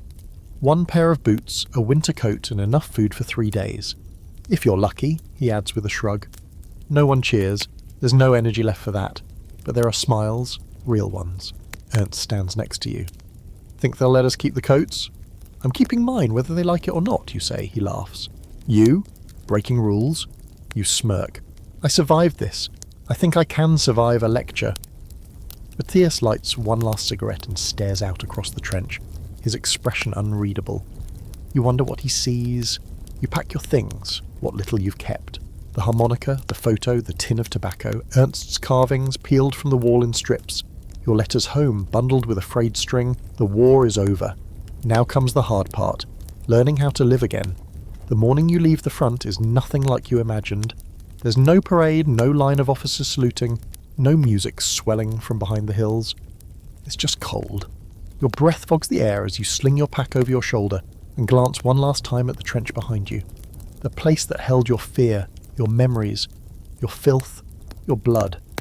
It looks smaller than it used to, quieter, like a bad dream being folded into the bottom of your mind, soft around the edges, but still real. You walk, not alone. A column of men marches beside you, boots thudding against frozen mud in uneven rhythm. No one talks much. The sounds are familiar. Coughing, gear clinking, the occasional muttered curse when someone stumbles over frozen ground. The war is over, yes, but your body still moves like it's under fire. Head low, eyes scanning for danger out of habit, fingers twitching toward a rifle you no longer carry. You pass familiar landmarks on your route back, shell holes, burned out wagons, craters that once held bodies, now filled with rain. You pass a field where you once laid flat for 2 hours under machine gun fire, your face buried in the dirt, praying to gods you never knew. You recognise the tree where Otto carved his initials months ago, before he disappeared into the smoke. It's still there, charred and half dead, but his mark remains. The town you arrive in is barely more than ruins. Some buildings are still standing, others lean like old men on canes. Civilians are beginning to trickle back, women with children, old men with carts, one-legged boys dragging tools behind them. They barely look at you. To them, you're another piece of the wreckage walking around in uniform. You're processed at a makeshift depot, a barn converted into a sorting station. A clerk with ink-stained fingers takes your name, your unit, asks if you're wounded. You shake your head, not visibly anyway. He stamps a few papers and slides you a document. Entlassungspapier. Discharge. Official. You fold it carefully and tuck it inside your coat. They let you keep the coat. You sit on a bench outside the station for a while, watching other men shuffle through the line. Some are bandaged, some are limping, some are laughing too loud at nothing, a few cry, most are just quiet, their eyes scanning the road ahead like they're not sure it's real. Eventually you're handed your ration. A small sack of food, mostly hard bread and dried beans, a tin of grease, a flask of something that might be schnapps or floor cleaner. No one tells you where to go. You just pick a road and start walking. You're going home. The journey takes days. You pass through more towns, some still flying the imperial flag, others already torn down or replaced with red banners. Revolution is sweeping through the country, but no one seems to know who's in charge anymore. You don't ask. You don't care. You just keep walking. One night you stay in a barn with 20 others. Straw for bedding, a bucket for washing, rats for company.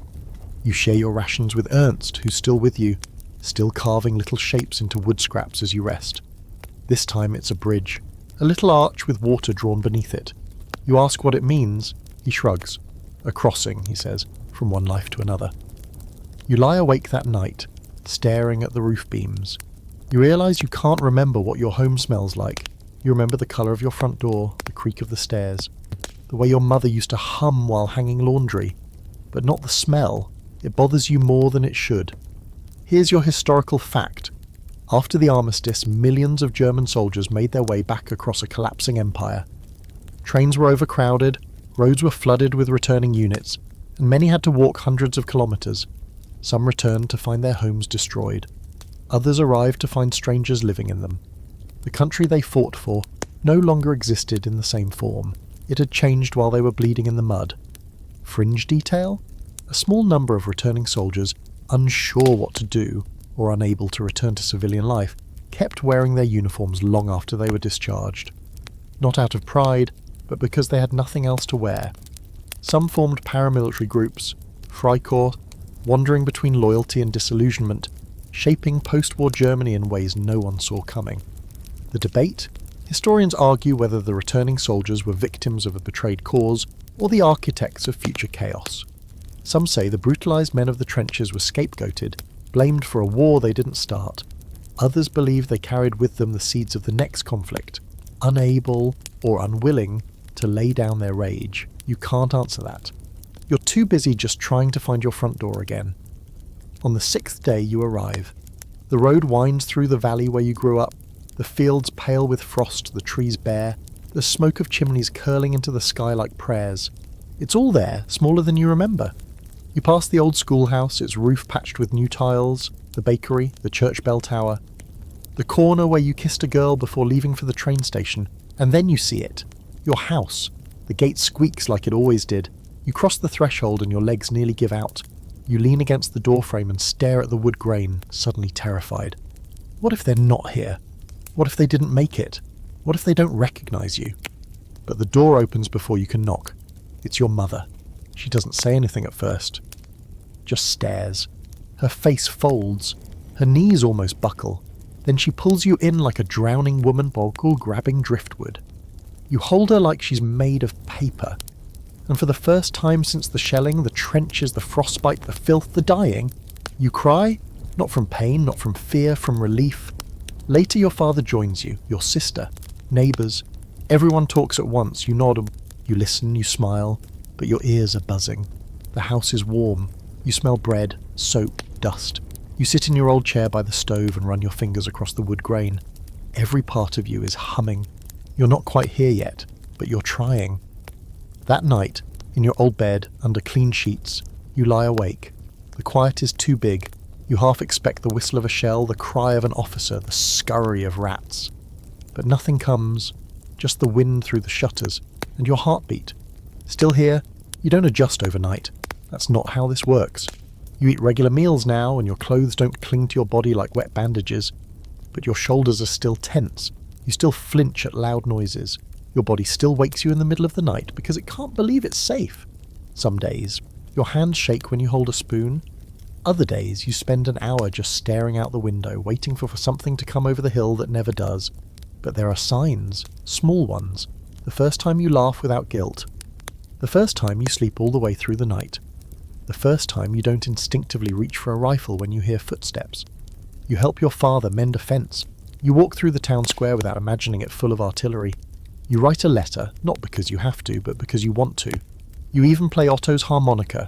It's broken still, but you let the off-key note ring out across the empty field behind your home. You close your eyes and hear his laugh. You hear Ernst carving his dreams into the trench wall. You hear Matthias talking about his future. You carry them with you. Always.